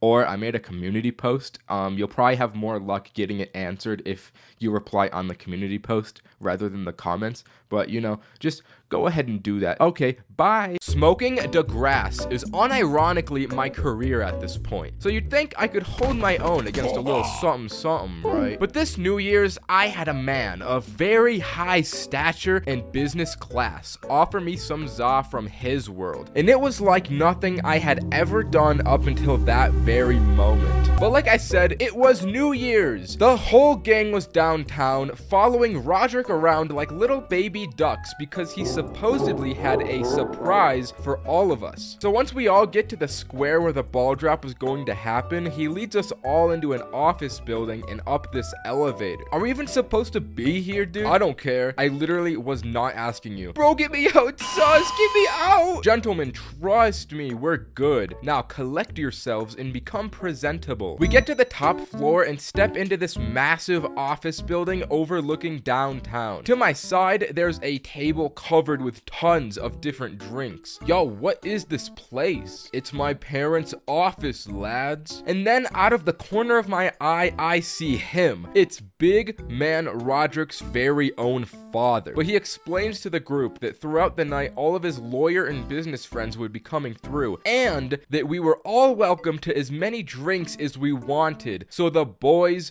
go feral. Let's go! Hey, give me that. Thank you. You want my vape, bro? All right. Oh, God. I miss her. I miss her, bro. You know, sharing always makes me feel better. Do not fret. Cameron was the sober man that would be taking us all home this night. We were all being very responsible. So we all start opening the office windows and yell nonsense at random pedestrians. Before we know it, the place starts to fill with lawyers. The group breaks up, and in the presence of all of these high-value individuals, I taught some guy's wife how to floss. 10 p.m. was closely approaching, which meant that the first ball drop was about to happen before the real one at midnight. We all link up, look out the window, and despite this not even being the real New Year's celebration, the streets are filled with swarms of people. As we all marvel at this horde, we see a familiar face standing outside. It was our boy Tony. We need to go out there. So we all run down the stairwell and out the back exit, but as we left the door, we ran past one of the big dog lawyers that I had recognized seeing upstairs, and he was smoking something. So I made a mental note before joining the crowd. We gave Tony monumental greetings until ball drop time was about to happen. We all run to the center of the crowd, bust down excellent style for a few minutes until returning back to the lawyer office, stench and sweat covered from all of that bussing. Back up the elevator, I lead the squad into a small conference room and explain to them, boys, I think there's weed on the premises. I want to get my hands on it before the real New Year's event happens. So we start scouting around the office looking for the guy I had seen earlier. We ended up finding him still at the same spot prior, and as we walked out, the legend offered us some. So we all, minus Cameron, smoked with this lawyer, and before it really hit us, it was quite chill. So once we had our fun, it was back up to the office to devour the sandwich rolls and prepare for battle at midnight. Roman and Roderick start devouring every last crumb like savage berserkers, but I'm feeling a little differently. Yo, guys, that lawyer stuff is really hitting diff right now. How do you feel? I'm gonna go to that conference room again. So I'm sitting in the conference room alone. On the floor, I find a bunch of strings and start assorting them from longest to shortest. These two women walk into the room like, What are you doing? I'm playing with strings to stay alive. And that's all I remember out of that interaction. There was this dude that also came in as well, and he talked to me for like 5 minutes, but I have no memory of a word he said. Eventually, Cameron and Adam came into the room. Bro, we lost Roman and Roderick. Lamau. Do you need to go home, dude? Yeah. Alright, bro, we'll try and call them. And about 18 phone calls were made to Roman's phone, and not one was answered. Cameron and Adam decided they'd face the New Year's storm out in the streets to look for the two, while I stayed up in the office, so they moved out. It didn't take long for me to get bored of sitting in this conference room, so I get up and leave to look out the window and watch the ball drop from there. As I'm staring out this window, I eventually do see Roman and Roderick out there going crazy in the square. I watch them for a few minutes until Roderick walks away to get drinks from a bar or something. So Roman's out there all alone. Then there's this big middle-aged dude pushing his way through the crowd of people for I don't know why. Roman was in big man's trajectory, so once he eventually shoves Roman shoves him back. And then this dude punches Roman so hard that he falls to the ground and the police detain the unhinged big man. After seeing that, I thought, well, I should let them know I found Roman. So I walk down calling Cameron, telling him to meet me at the office entrance. As the both of us link, it's about a minute until New Year's, and everyone around us is going bananas, so we just stay put not to lose each other. Once midnight struck and the ball dropped, I just stared up into the sky completely unmoving and honestly feeling nothing. That Za had me a stoic. So where's Roman? I lost him. Damn. Okay, well, I'm just gonna take you home, bro. You're clearly sloshed. I'll find them later. So my handsome little savior drives me back to my place. I get inside, and as I'm taking my stuff out of my pockets, I realized I still have Roderick's vape, but I didn't care and instantly passed out. And if you want to know what happened with Roman after this dude punched him and what went down once I left, you're gonna have to wait 3 months for when Roman makes his own video, because I don't know what happened. Boo-hoo. Okay, that's the story. Subscribe. Bye. Every single day of my miserable life, I smoke a very unhealthy amount. And when I inevitably whisk myself away into my sweet little dreams, they always turn out to be actual fever dreams. It'll either be the most delightful, confusing, or downright heinous activities my mind conjures up deep into the night. The complete relaxation and peace of mind being high gives me while falling asleep is worth the gamble I always inevitably take in my dreams. So I've recently journaled some of my more out-of-pocket dreams I've had while high, so I can expose my evil subconscious to the public. I'm not afraid to say it. I love monkeys. They're too funny and silly without a care in the world. All they do is swing from Vine, chill, and be awesome. So I end up watching a lot of monkey videos in my free time, especially when I'm off a few gummies. You could best believe that afterward, when I fall asleep, a few cheeky chimps sneak through into my dreams. Now, this particular dream was built different because it starts off in the center of the monkey town square of the monkey village. This place had chimps and baboons walking all about in a civilized manner, and somehow I had this ability to telekinetically communicate with any monkey I wanted to. They would come up to me like, and I'd look into their soft eyes and respond. Yeah, man, I totally get you. That's too true. So I'm doing my monkey business, shopping in the local banana store, when the great sage monkey and mayor of Monkey Society approaches me. Nah, man, you got it all wrong. I'm a monkey just like you. I was just in an accident. So I started climbing this massive tree for the coconut, but it was too hard for my human body. So I eventually fell and landed into mud, where ants instantly ate my body alive. I felt every horrific bite as they tore the flesh straight off the muscle and bone and tendons. Unlike the real world, I wasn't devoured though. I was simply just decreased in size. As a tiny person, the great monk mayor officer supreme presidential monkey came to my side and said to me, I had never felt such disappointment in a chimp's eyes. Then I was quickly thrown into a trash can. It was an abrupt ending, but I mean, these are just dreams. I can't help what happens. Now that was a little dark, so let's lighten the mood. So I keep having dreams about prison. Whenever I go to bed, I more often than not dream I'm in a jail cell locked behind iron bars. This particular high-induced prison dream was a little different than the other ones I've had because it was also completely lucid. I had full control over my thoughts and actions. And for some reason, I was in an all-female prison despite being a large, smelly man. I vividly remember the first thought I had to myself being, I gotta riz up these prison ladies. Sheesh. Then grabbing the bars containing me with my huge arms and ripping them out of the walls one by one. Despite being aware it was a dream, I lost all control. As soon as I stepped out and all these fine dames laid eyes on me, I knew what was about to happen. One by one, each of these women slowly approached me. And right before it was about to get epic, I woke up into a sleep paralysis episode. I was laying in my infested bed as I remember it, but I couldn't move my bones or muscles. Then shadow people started to move out of the closet and slowly approach me. It was just like my dream prior, except that instead of hot babes, it was horrific eldritch underworld demons that probably wanted to kill me. They stood over my lifeless husk of a body, and as I looked them in the eyes, they just looked back. I was so scared I would have shit myself if I had bodily autonomy and wasn't paralyzed. Once I got my bodily control back though, the demons disappeared, and I made a sound that sounded something like this. I just wish I got to stay in the prior dream just a little longer, man. There was another day where I was watching the Industry Baby music video non-stop, just because I thought it was cool, and the song is amazing. As I went to sleep, I had a really cool dream that involved a new strain of herpes that widely spread throughout the United States. It was very infectious and extremely life-threatening. So much so that it got to my entire family, and I watched everyone I know and love slowly die in front of my eyes. I was not immune either, because the strain eventually got to me, and I had to see all my awesome and vascular muscles slowly drain away until I was but skin and bone, disintegrating into nothingness. All that was left was to be welcomed into the afterlife's cold embrace. It was probably the coolest dream I've ever had. But throughout all these high dreams,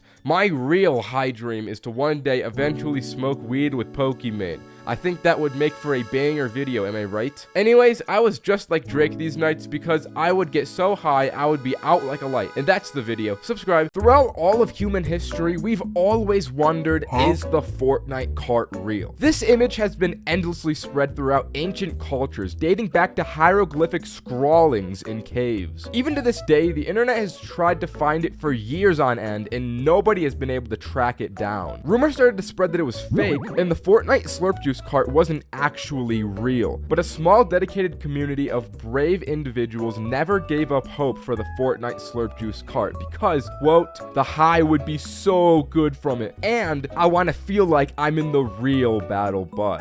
So as the professional stickman and honorary Jaden Animations of weed, I put it upon myself to truly find out if the Fortnite cart was real and if it in fact gave the greatest highs ever. After doing some digging around the internet, the best source on this topic I found was this Reddit post on r/weed. Clear as day, this individual has the Fortnite cart with the legendary blue THC oil. Reading the comments themselves, things didn't look so good for the investigation. Looks like window washer fluid. Rock on. Cancer speedrun. You should seriously not inhale that. I know it's kinda funny and everything's a joke, but the cart is fucked. Poop_tickle felt extremely passionate about this anti-slurp cart propaganda, but I didn't let it get to me too much. I mean, something being funny has never stopped me from inhaling things in the past, so I kept on my voyage. But then the positive side of the thread started to show itself. Looks real, you should be good. Hit the chug jug. It looked like there were still some believers here who hadn't been gotten by the Reddit brainwash yet. But none of these comments were bringing me any closer to the truth. To take things further, I decided to message the original poster of this image, Blaze_Titan04. And to my surprise, he actually responded. I can't show exact messages since he requested to keep them private as he moves in the shadows on his grind, but he provided an extremely crucial key piece of information. He told me exactly how he acquired his Fortnite Slurp cart and who it was from. And best believe it spawns from the depths of Los Angeles. There's a man who runs a small business manufacturing and distributing custom-made THC carts that has the means to make the Fortnite cart a reality. And so I emailed him. Hello, weed legend. I'm a weed man myself and I love weed, but I also love Fortnite. Can you make me the elusive Fortnite cart? Pretty please, I want to smoke that blue. 10 business days later, a mysterious package appears at my doorstep of my house with an evil purple aura shrouding it. I knew this was serious business because one of my generation-long family-employed bush trimmers died bringing the package up from the Ninja engraved iron gate that protects my home. I put on my hazmat suit to carefully extract the Slurpenjamin from the box and ran up to my bedroom to be the first person ever to hit and feel what a Fortnite cart is really made of. What happened next was something I could have never predicted. Boys, today we have the Fortnite Slurp Juice cart. It's so rare. Come here, you gotta see this. You gotta see this. Oh my god. Oh my god. Bro, you gotta try this. Oh my god, dude. Alright, I'm ready. I actually don't feel good. I don't think you should do that, bro. I don't think you should hit it. Okay, you actually should, bro. I think there's something wrong. I think there's something wrong with that pen. I think there's something wrong. You shouldn't have hit that, bro. Oh, fuck. No. I told you shouldn't hit that shit, bro. Fuck. Don't tell me you took another hit of that thing. No! Stop! I told you not to take another hit of that thing, bro! Come on! No, that's not good for you. That's not good for you. It's been 3 days since he hit the Fortnite pen. He's completely changed in all regards. I'll just show you guys. He's just playing. What the fuck? What are you? Hey! No!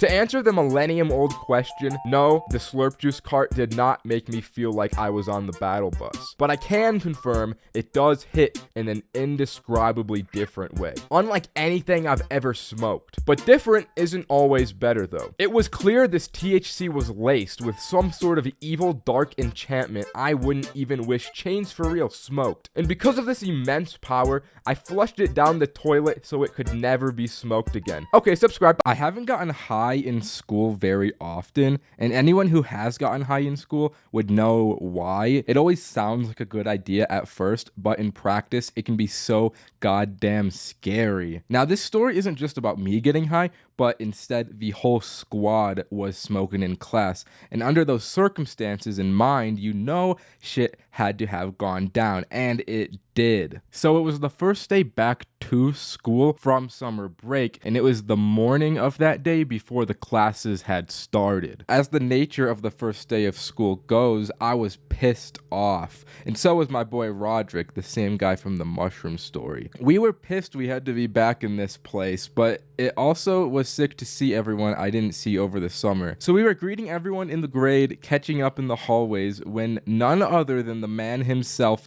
Kevin, comes through the doors, beelines straight to the two of us and whispers in our ears, "Bro, meet me in the handicapped stall real quick. I got something to tell you." Which, may I add, is an insane way to greet someone on the first day back from summer break, but we followed him into the bathroom to see what was up. As we walked in, Kevin is standing on the toilet like he is about to give a speech to us and says, "Guys, none of the three of us want to be here. Wouldn't you guys agree?" And we nodded our heads in agreement. "Then why don't we go somewhere else?" And this guy pulls out not just one, but 3 different wax pens, and our mouths are agape.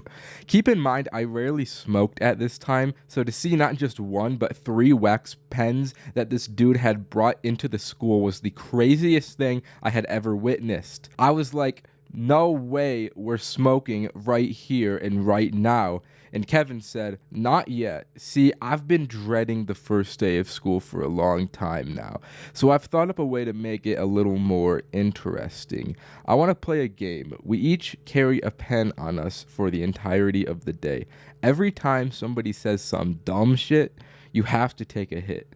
And if you don't get caught all day, you get to keep the pen. But if you get caught, you owe me $50. In one moment, I was going about my ordinary day in school, and in the next, I'm choosing which pill I'm gonna take, and you know I took the green pill, and so did Roderick. I won't lie, the speech had us getting hyped in this bathroom stall. If anyone was in the bathroom at the time, I feel like they probably would have gotten the wrong idea.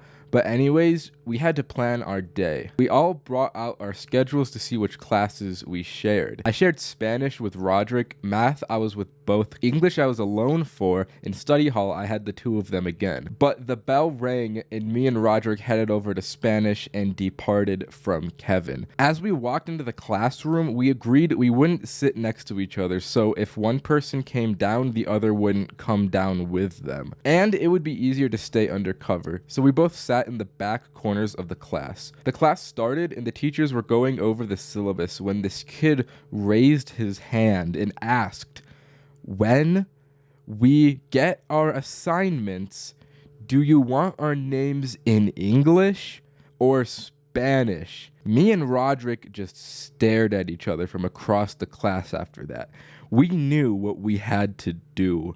As soon as the teacher turned around to the whiteboard, we took a hit, but then she turned around and we just had to hold in the smoke until she turned around again. And once I did, I started coughing loud. I couldn't hold it in that long. So I crossed my arms and put my head down, and no one thought anything of it, but it was close. The class went on and we got out of that one safe, although those wax pens, if you've ever smoked them before, hit hard. So even though I only took one hit, I was already feeling it as we walked to math. We got to the class first, and as Kevin walked in, he looked so fucked up. I was like, bro, what happened to you? And all he replied with was, it was Liam, bro. And then just took a seat before I could respond.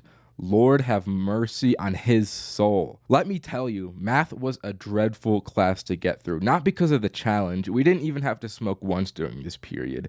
It was just the munchies, bro. Lunch was the next period, and I was fiending for that school lunch. The most entertaining thing that happened to that class was that I sat across from Kevin, staring him straight on, and he just kept nodding out of existence and coming back. This guy was on another planet, and it was only 10 in the morning. Once lunch came, I spent like $20 on snacks, but they were all out of the vending machine, which was a process I did not have the patience for. Waiting for the food to come down just felt like an eternity. The squad linked up, and I tried to get more information on what happened to Kevin during first period. Can you elaborate on what happened to you earlier, bro? Liam, bro, he had to introduce himself, and he said he likes kids. He didn't realize how bad that sounded, bro.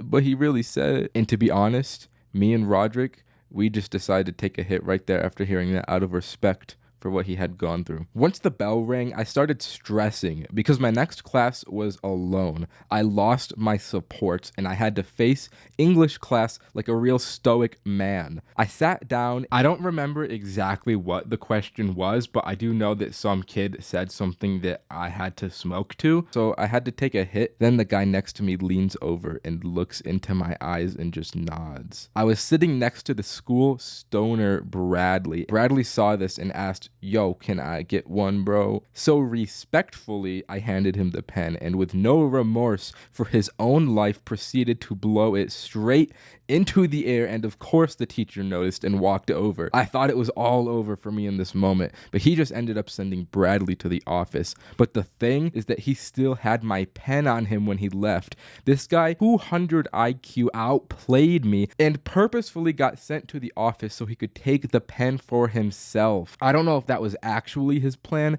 but that's just what it seemed like to me. Once English ended, I walked into study hall, and this part was the hardest part of the challenge to overcome. If you've had study hall before, you know how silent the class is. So I'm trying to tell these two how I got my pen stolen, but I'm so high I cannot control how loud I'm being, and I just can't communicate what happens. I guess they both deemed that to be smokable, so they both took a hit, and as they exhaled, I couldn't help but just laugh at myself, and I laughed loudly, which alerted the teacher and got Roderick and Kevin caught. But since I got my pen stolen, I got away from it. I didn't have anything on me. They got sent to the front office, and I had to wait out the next hour of this class in an excruciating silence, just paranoid that somebody was gonna come after me. But at the end of the day, nothing happened of it, so I technically won the challenge and got to keep the pen. But since it got stolen, I really just got nothing. But I'm glad I won though, because if I had lost, I would have had to fork over $50 and a new pen. So I dodged a bullet there. So while I didn't get anything, at least I didn't lose. Unintentionally getting high for 3 consecutive days. This happened back when I lived with roommates. I had one roommate that would always buy those storage jars to put his food into. Unknowing to me, he had a jar of very special gummy bears that would sit on the kitchen counter in full view from anywhere in the living room. These special gummy bears, due to the jars he would put them in, were completely unmarked and proceeded to make me become an unknowing victim to their powers for the next 3 days. So I woke up at 5 a.m. like the champion beast trailblazer I am. I got my pre-workout and went out to drink it in the living room. This was when I first laid eyes on the gummy bear jar. I thought one little bear wouldn't hurt, so I eat it, drink the pre-workout, and drive to the gym. A little bit into my workout, I'm starting to feel sloshed. Damn, the pre-workout really hitting today. Sheesh, I feel like Charizard. But then it starts to get worse. I'm doing these curls like 1, 2, 4, 2, 3, 6. I just can't count correctly. My mind is all scattered. I started to realize something was really off when I got on the treadmill and ran 3 miles without feeling a shred of fatigue. I was just in a mental trance the entire time I ran. I go into the locker room, and while I sit here finally with a moment to myself, I realize I probably should not drive myself home. I had to wake up the boy Roman to pick me up and also bring someone else to take my car back because I felt crazy. He pulls up with Cameron and the operation is followed through. Are you alright, man? Yeah, I just feel different, but not bad. We get home and I've got a Zoom class to attend in about an hour. As I'm walking to my room, I pass the gummy bears and eat another one. While I wait for my class, I remember just sitting in my chair staring at my PC doing nothing like a zombie. I was trying to mentally will myself into being functional for this class, but since I ate the other gummy bear as I entered my room, it just got worse. I sat in this class just staring at myself in this little Zoom camera window. The teacher even called on me at one point, but I just kept staring. I didn't say a word. It may have been from me being so high I couldn't process what was happening, but there was not a word spoken from me. I woke up this day pretty tired from the high of yesterday, but I still hadn't put 2 and 2 together and realized the bears were edibles. I had an in-person class today to attend, so I left for that pretty early and again ate a gummy on my way out. The gummy hit as I was walking to class and I was like, God damn it, not again, what's happening to me? I keep walking to class because God picks his hardest fights for his strongest soldiers, until I realize I have no idea where I'm at. A few wrong turns had been made without me realizing it, and now I gotta figure out how to get back. I probably walk around these neighborhoods for like 30 minutes just trying to find my way back on track to get to class. But then I remember, oh yeah, I got a phone, I can use this. So I maps my way back to campus, but I had not made the calculations required to know by the time I got there, the class would be over. I walk into the lecture room that would be my class, and there's a whole different teacher in class going on that I attend thinking, nah, this has got to be the same class. I bet this is just a substitute. The class ends and I'm still oblivious to the fact that that was not the lecture I was meant to be in. An email pops up on my phone about my absence, and I remember replying to the email just saying not true and then walking all the way home. I had homework to do, but as I sat down to do it, I was like, yo, the teacher did not teach us this today. So I just played Elden Ring for the next 8 hours of the day.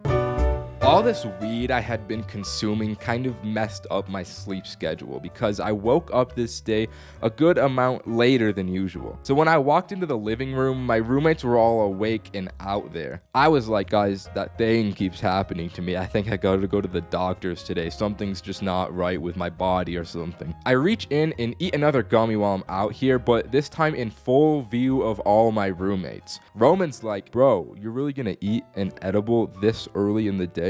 And just like that, all of the stars aligned in my head. I had been drugging myself on these gummy bears unintentionally for the past 3 days. So you're telling me that those are edibles? I've been eating those every single day recently. Then everyone just erupts to clown on me. These dudes couldn't act right. They're like, oh my fucking god, this dude's a dumbass. So I run into my room in tears and listen to Heartless by Kanye West. I hate my friends. Alright, that's the story. You know the drill. Bye. Being high and alone is something I like, but you know what isn't? Addiction. And if you're watching this video, there's a 99% probability that we share the same addiction, and that's short form content. I go on these Johns just about every non-consciously waking moment of my life. So this particular night of me being high and alone served to free me of this terrible addiction, because every time I opened short form content throughout the night, I made myself eat an extra edible in an act of hopefully stopping my addiction. But it only kinda worked. Here's what happened. Right off rip, after eating this gummy, I cleaned my entire house. I was an unstoppable force of cleanliness off these gummies. But afterward, I quickly went back to my addiction. Not YouTube Shorts, I mean gambling. This is gonna be huge. I'm gonna open a freaking case, dude. Holy crap. Oh, alright. But I felt that if I was to truly free myself of addiction, I probably shouldn't make exceptions. So I ate another gummy after this as well. Then I instantly opened Snapchat and went onto the shorts because I'm not very smart, which meant another one down the hatch. I had already eaten 3 gummies, so I knew I needed a foolproof strategy that would ensure I wouldn't watch any more shorts. I decided to attack the problem at its roots, which is my attention span. I needed a way to fully reset my mind, and my idea to do so was a kind of strange approach in hindsight. The plan was to sit down in an empty room and just exist with myself and my drywall. I sat there and stared at drywall with as much mental focus as I could possibly exert for as long as I could. I would start to feel my focus wavering periodically. The only thing this ended up actually accomplishing though was giving myself a headache, which is ironically exactly what YouTube Shorts do as well. Alright, so the drywall strat, it's not working. Maybe I just watch full-length YouTube videos instead.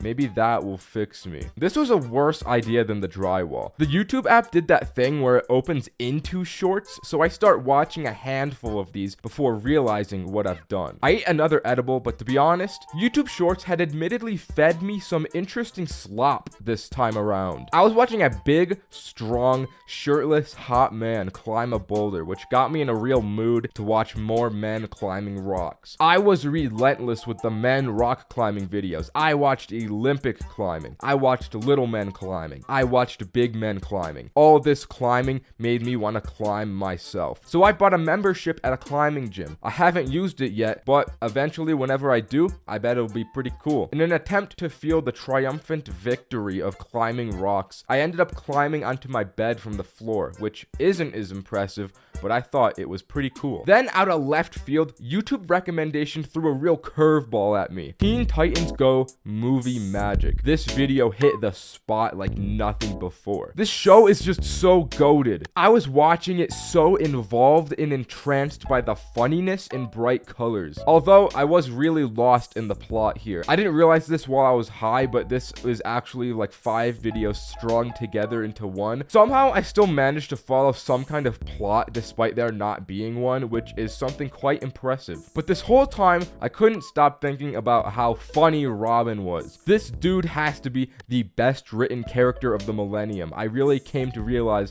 the delicate intricacies of his character here. The only downside of this show is that it's bright and fast and really cool. Just like everything else, it was bad for my attention span. I needed to find some other method to fix myself. I search on Google how to slow attention span and find this article. After reading it, at the end, they recommend behavior therapy, which I don't need. So the article was shit and it didn't help me at all. Considering that the other things in this article were chewing gum and drinking water, I came to realize after reading this that I'm actually doing everything perfectly and optimally for fixing my attention span, if that's really all it takes. I guess I'm just left to live in torment and evil constantly. Afterward, I went down a massive YouTube rabbit hole, so I'll just give you some of the good ones before I went bye-bye sleep time for the night. And trust me, the last one will change something in you. So I watched how to turn a Lego man into meth. Then I watched pirate videos about how to be pirates. Those ones were pretty sweet. I learned how to become the Pope. I watched this video and legitimately did not listen to one word for the entire 30 minutes. I watched for an hour about the Napoleonic Wars. I've never given a squat about history at all in my life, so I don't know why I watched this, but it was interesting. I found out how to board an airplane. Then I watched a ton of these kid gaming videos and they went so hard. But the biggest video I watched was this one. This video is something special. Anyways, subscribe. Studies show that men think about beating up on other dudes about 28 times daily. Thinking about it scientifically, this adds up to my everyday life. The situation of walking down the sidewalk when suddenly another dude starts walking down the same sidewalk in a conflicting fashion always has me thinking, shit, this dude's gotta be about 5'10" and 180 pounds from triangulating him from the distance of 20 meters away. But that's exactly 2 inches shorter than me. As he approaches, I'll quickly jab with my 2 extra inches of reach, immediately debilitating him on the ground. I'll kick his head to knock him unconscious, take his wallet, and walk away in a nonchalant fashion as if nothing happened. Then in reality, to just casually walk past the guy and do nothing as if this isn't how 100% of my human interactions in life have gone so far. It's like that same shit when a car drives past you at night and you imagine they're about to shoot you for no reason. It's natural instincts of violence. And an instinct of violence surely was the thing that befell my little friend group in the 7th grade.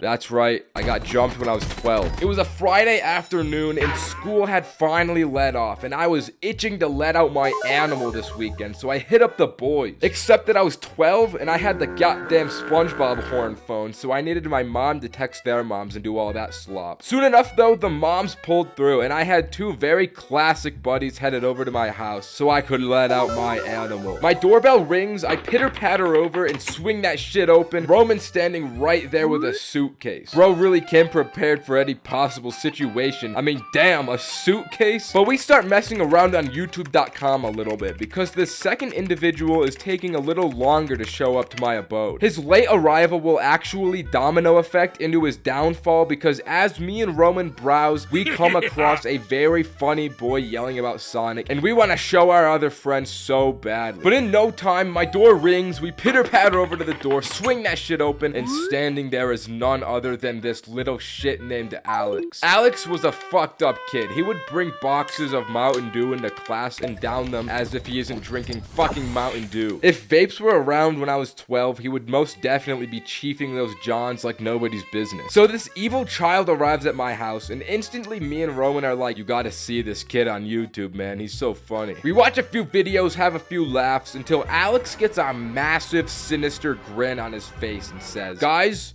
I want to film a prank video. Which is never what you want to hear from Alex, but we didn't have enough wisdom to know that at the time. Alex specifically wanted to film a Sonic prank at the park gone wrong. And to a 12-year-old, that sounds like the most hype idea on the planet. I also just so happened to have a Sonic plush backpack in my garage as well. So we found the backpack, put it on Alex, and headed over to the park. As we got to the park, we had full view of an empty playground, empty swings, but we had perfect sight of our victims with 5 kids sitting on a park bench all together. So Alex takes out his iPhone to record the audio and voice memos, while Roman records the interaction on his Motorola. We honestly had no idea what Alex was about to do for his Sonic park at the prank gone wrong, but setting up the prank already had us laughing. So Alex actually starts to walk over to these kids, and as he approaches them, they all lock eyesight on him like hawks. Then Alex starts screaming the same nonsense the Sonic kid on YouTube said, like, you guys ruined the Sonic franchise! And the guys on the bench just look at each other like, the fuck is this kid talking about? So Alex keeps going on about this Sonic bit, and me and Roman are watching in awe. We cannot believe that he's actually seeing this through. A possible detail we may have forgot about pranks is that the camera is usually hidden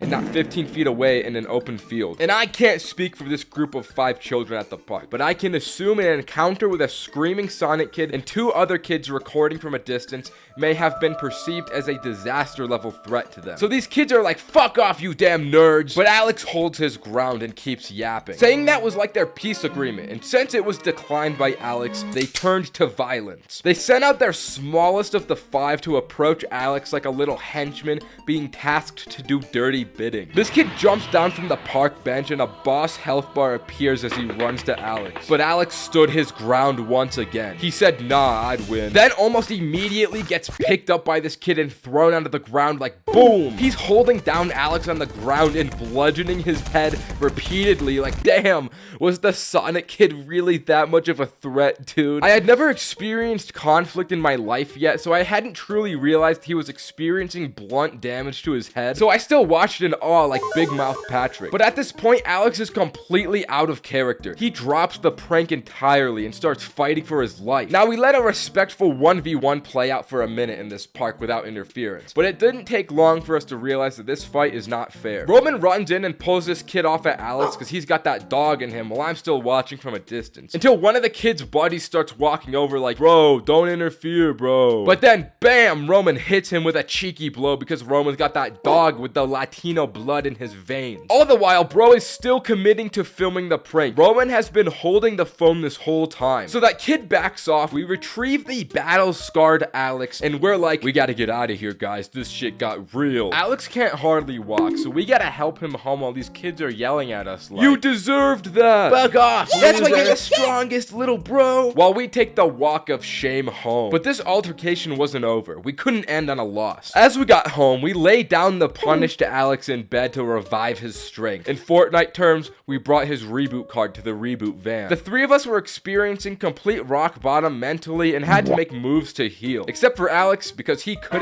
move. And what better way to get back at bullies than firearms? So Roman and I scoured the garage for our most powerful Nerf guns and made the walk back. I don't know why the fuck we did Nerf guns, because the bullets don't even hurt, but we make the journey back to the park strapped like a couple of honest working red-blooded blue-collar Americans. As we pull up, we start shooting this group of kids and it inflicts no damage to them and only causes the group to all charge at us. But what I didn't mention is that the Nerf guns were only a diversion to lure in the kids as we threw our secret carton of eggs at them. After a few failed eggs, we eventually hit one of the kids and he starts running away. Two more of them realized we had those shits on us and decided to turn around with the other kid, leaving only two more kids approaching us. These little boys were sprinting to beat up on us and rapidly started to approach, so I decided to fall back, but Roman held his ground. I was like, you need to fall back, but Roman didn't listen, because as the kids got right up to him, he flipped the Nerf gun around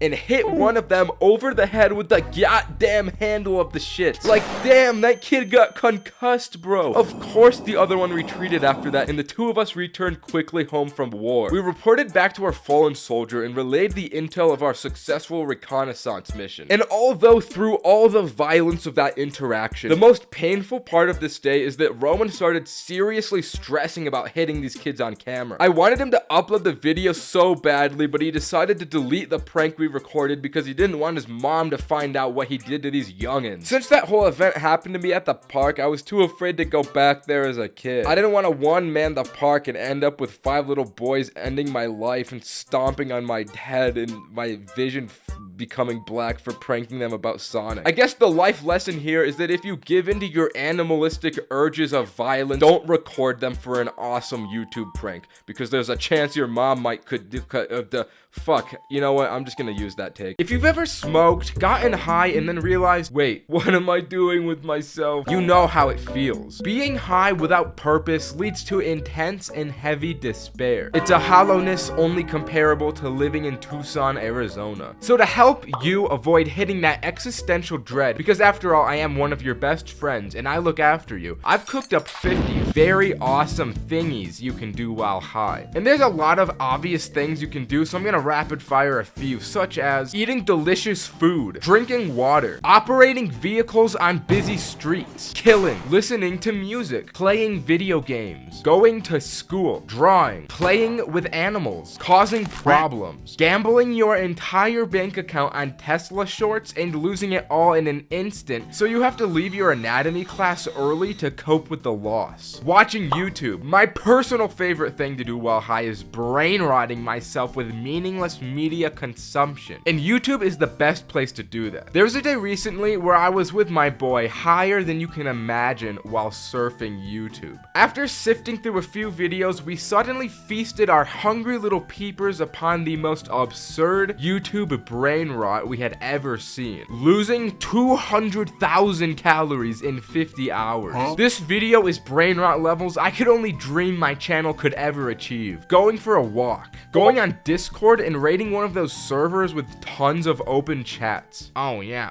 Hey, are you doing e-sex? Are you doing e-sex, bro? You little e-sex haver? What would your father say? What would the big guy say if he saw you having a little e-sex? Come on, man. Going through your entire phone contacts and calling everyone. Riding a hoverboard. Riding a bike. Learning the gritty. Kissing your friends right now. Going to the gym. Do the sus machine. Work the hip abductors, bro. Put the shame aside and do it. It feels good. Go to the cemetery. Stare at the wall and try and figure out what color it is. Just spin as fast as you possibly can in a circle. Swim in a pool, sink to the bottom, and feel your weightless body drift around. Postmates a medium Coke from McDonald's, and make sure you choose the Freestyle orange flavor. Trust me, the taste is so worth it. For the small price you have to pay, it's so worth it. Do more drugs. Make sure you come out of this different. Watch videos of kids crying on Call of Duty. Study the Quran. Play Lego Star Wars The Complete Saga for Nintendo DS. It's a personal favorite of mine. Run to the top of a parking garage. Pretend to be an NPC. Lord knows that wouldn't be hard for you. Stack every single item in your home into one big pile. Play the knife game. Listen to this song and think about your failures. Go to the gym again. Only the top 1% of men can do this. Hold a conversation with your mother. Think about how time seems to pass faster than you can realize it. And before you know, everything you cherish will be gone. Tweet at me here on Twitter. Only the top 1% of men can do this. Listen to cool sound effects. Watch the entirety of the 1-hour Wise Tree video. Learn to backflip. Shut off your residential electric grid. Run outside of your home and don't stop until you collapse. Punch a hole in your drywall. Shave your head. Invite over my friend Adam for Molly. You can reach him at the comments because he's always reading them. Start your next anabolic cycle. Remember the good times and miss her. Now for the big 5-0, the big 50, here we are. I want you to unleash the monster in your soul and go to the fucking gym. If none of these activities have tickled your fancy, I guess you just gotta be depressed and like sad, man. I'm sorry, I can only look out for you so much. That's unfortunate, but like, you know, yeah. Anyways, that's the video. Subscribe. Bye.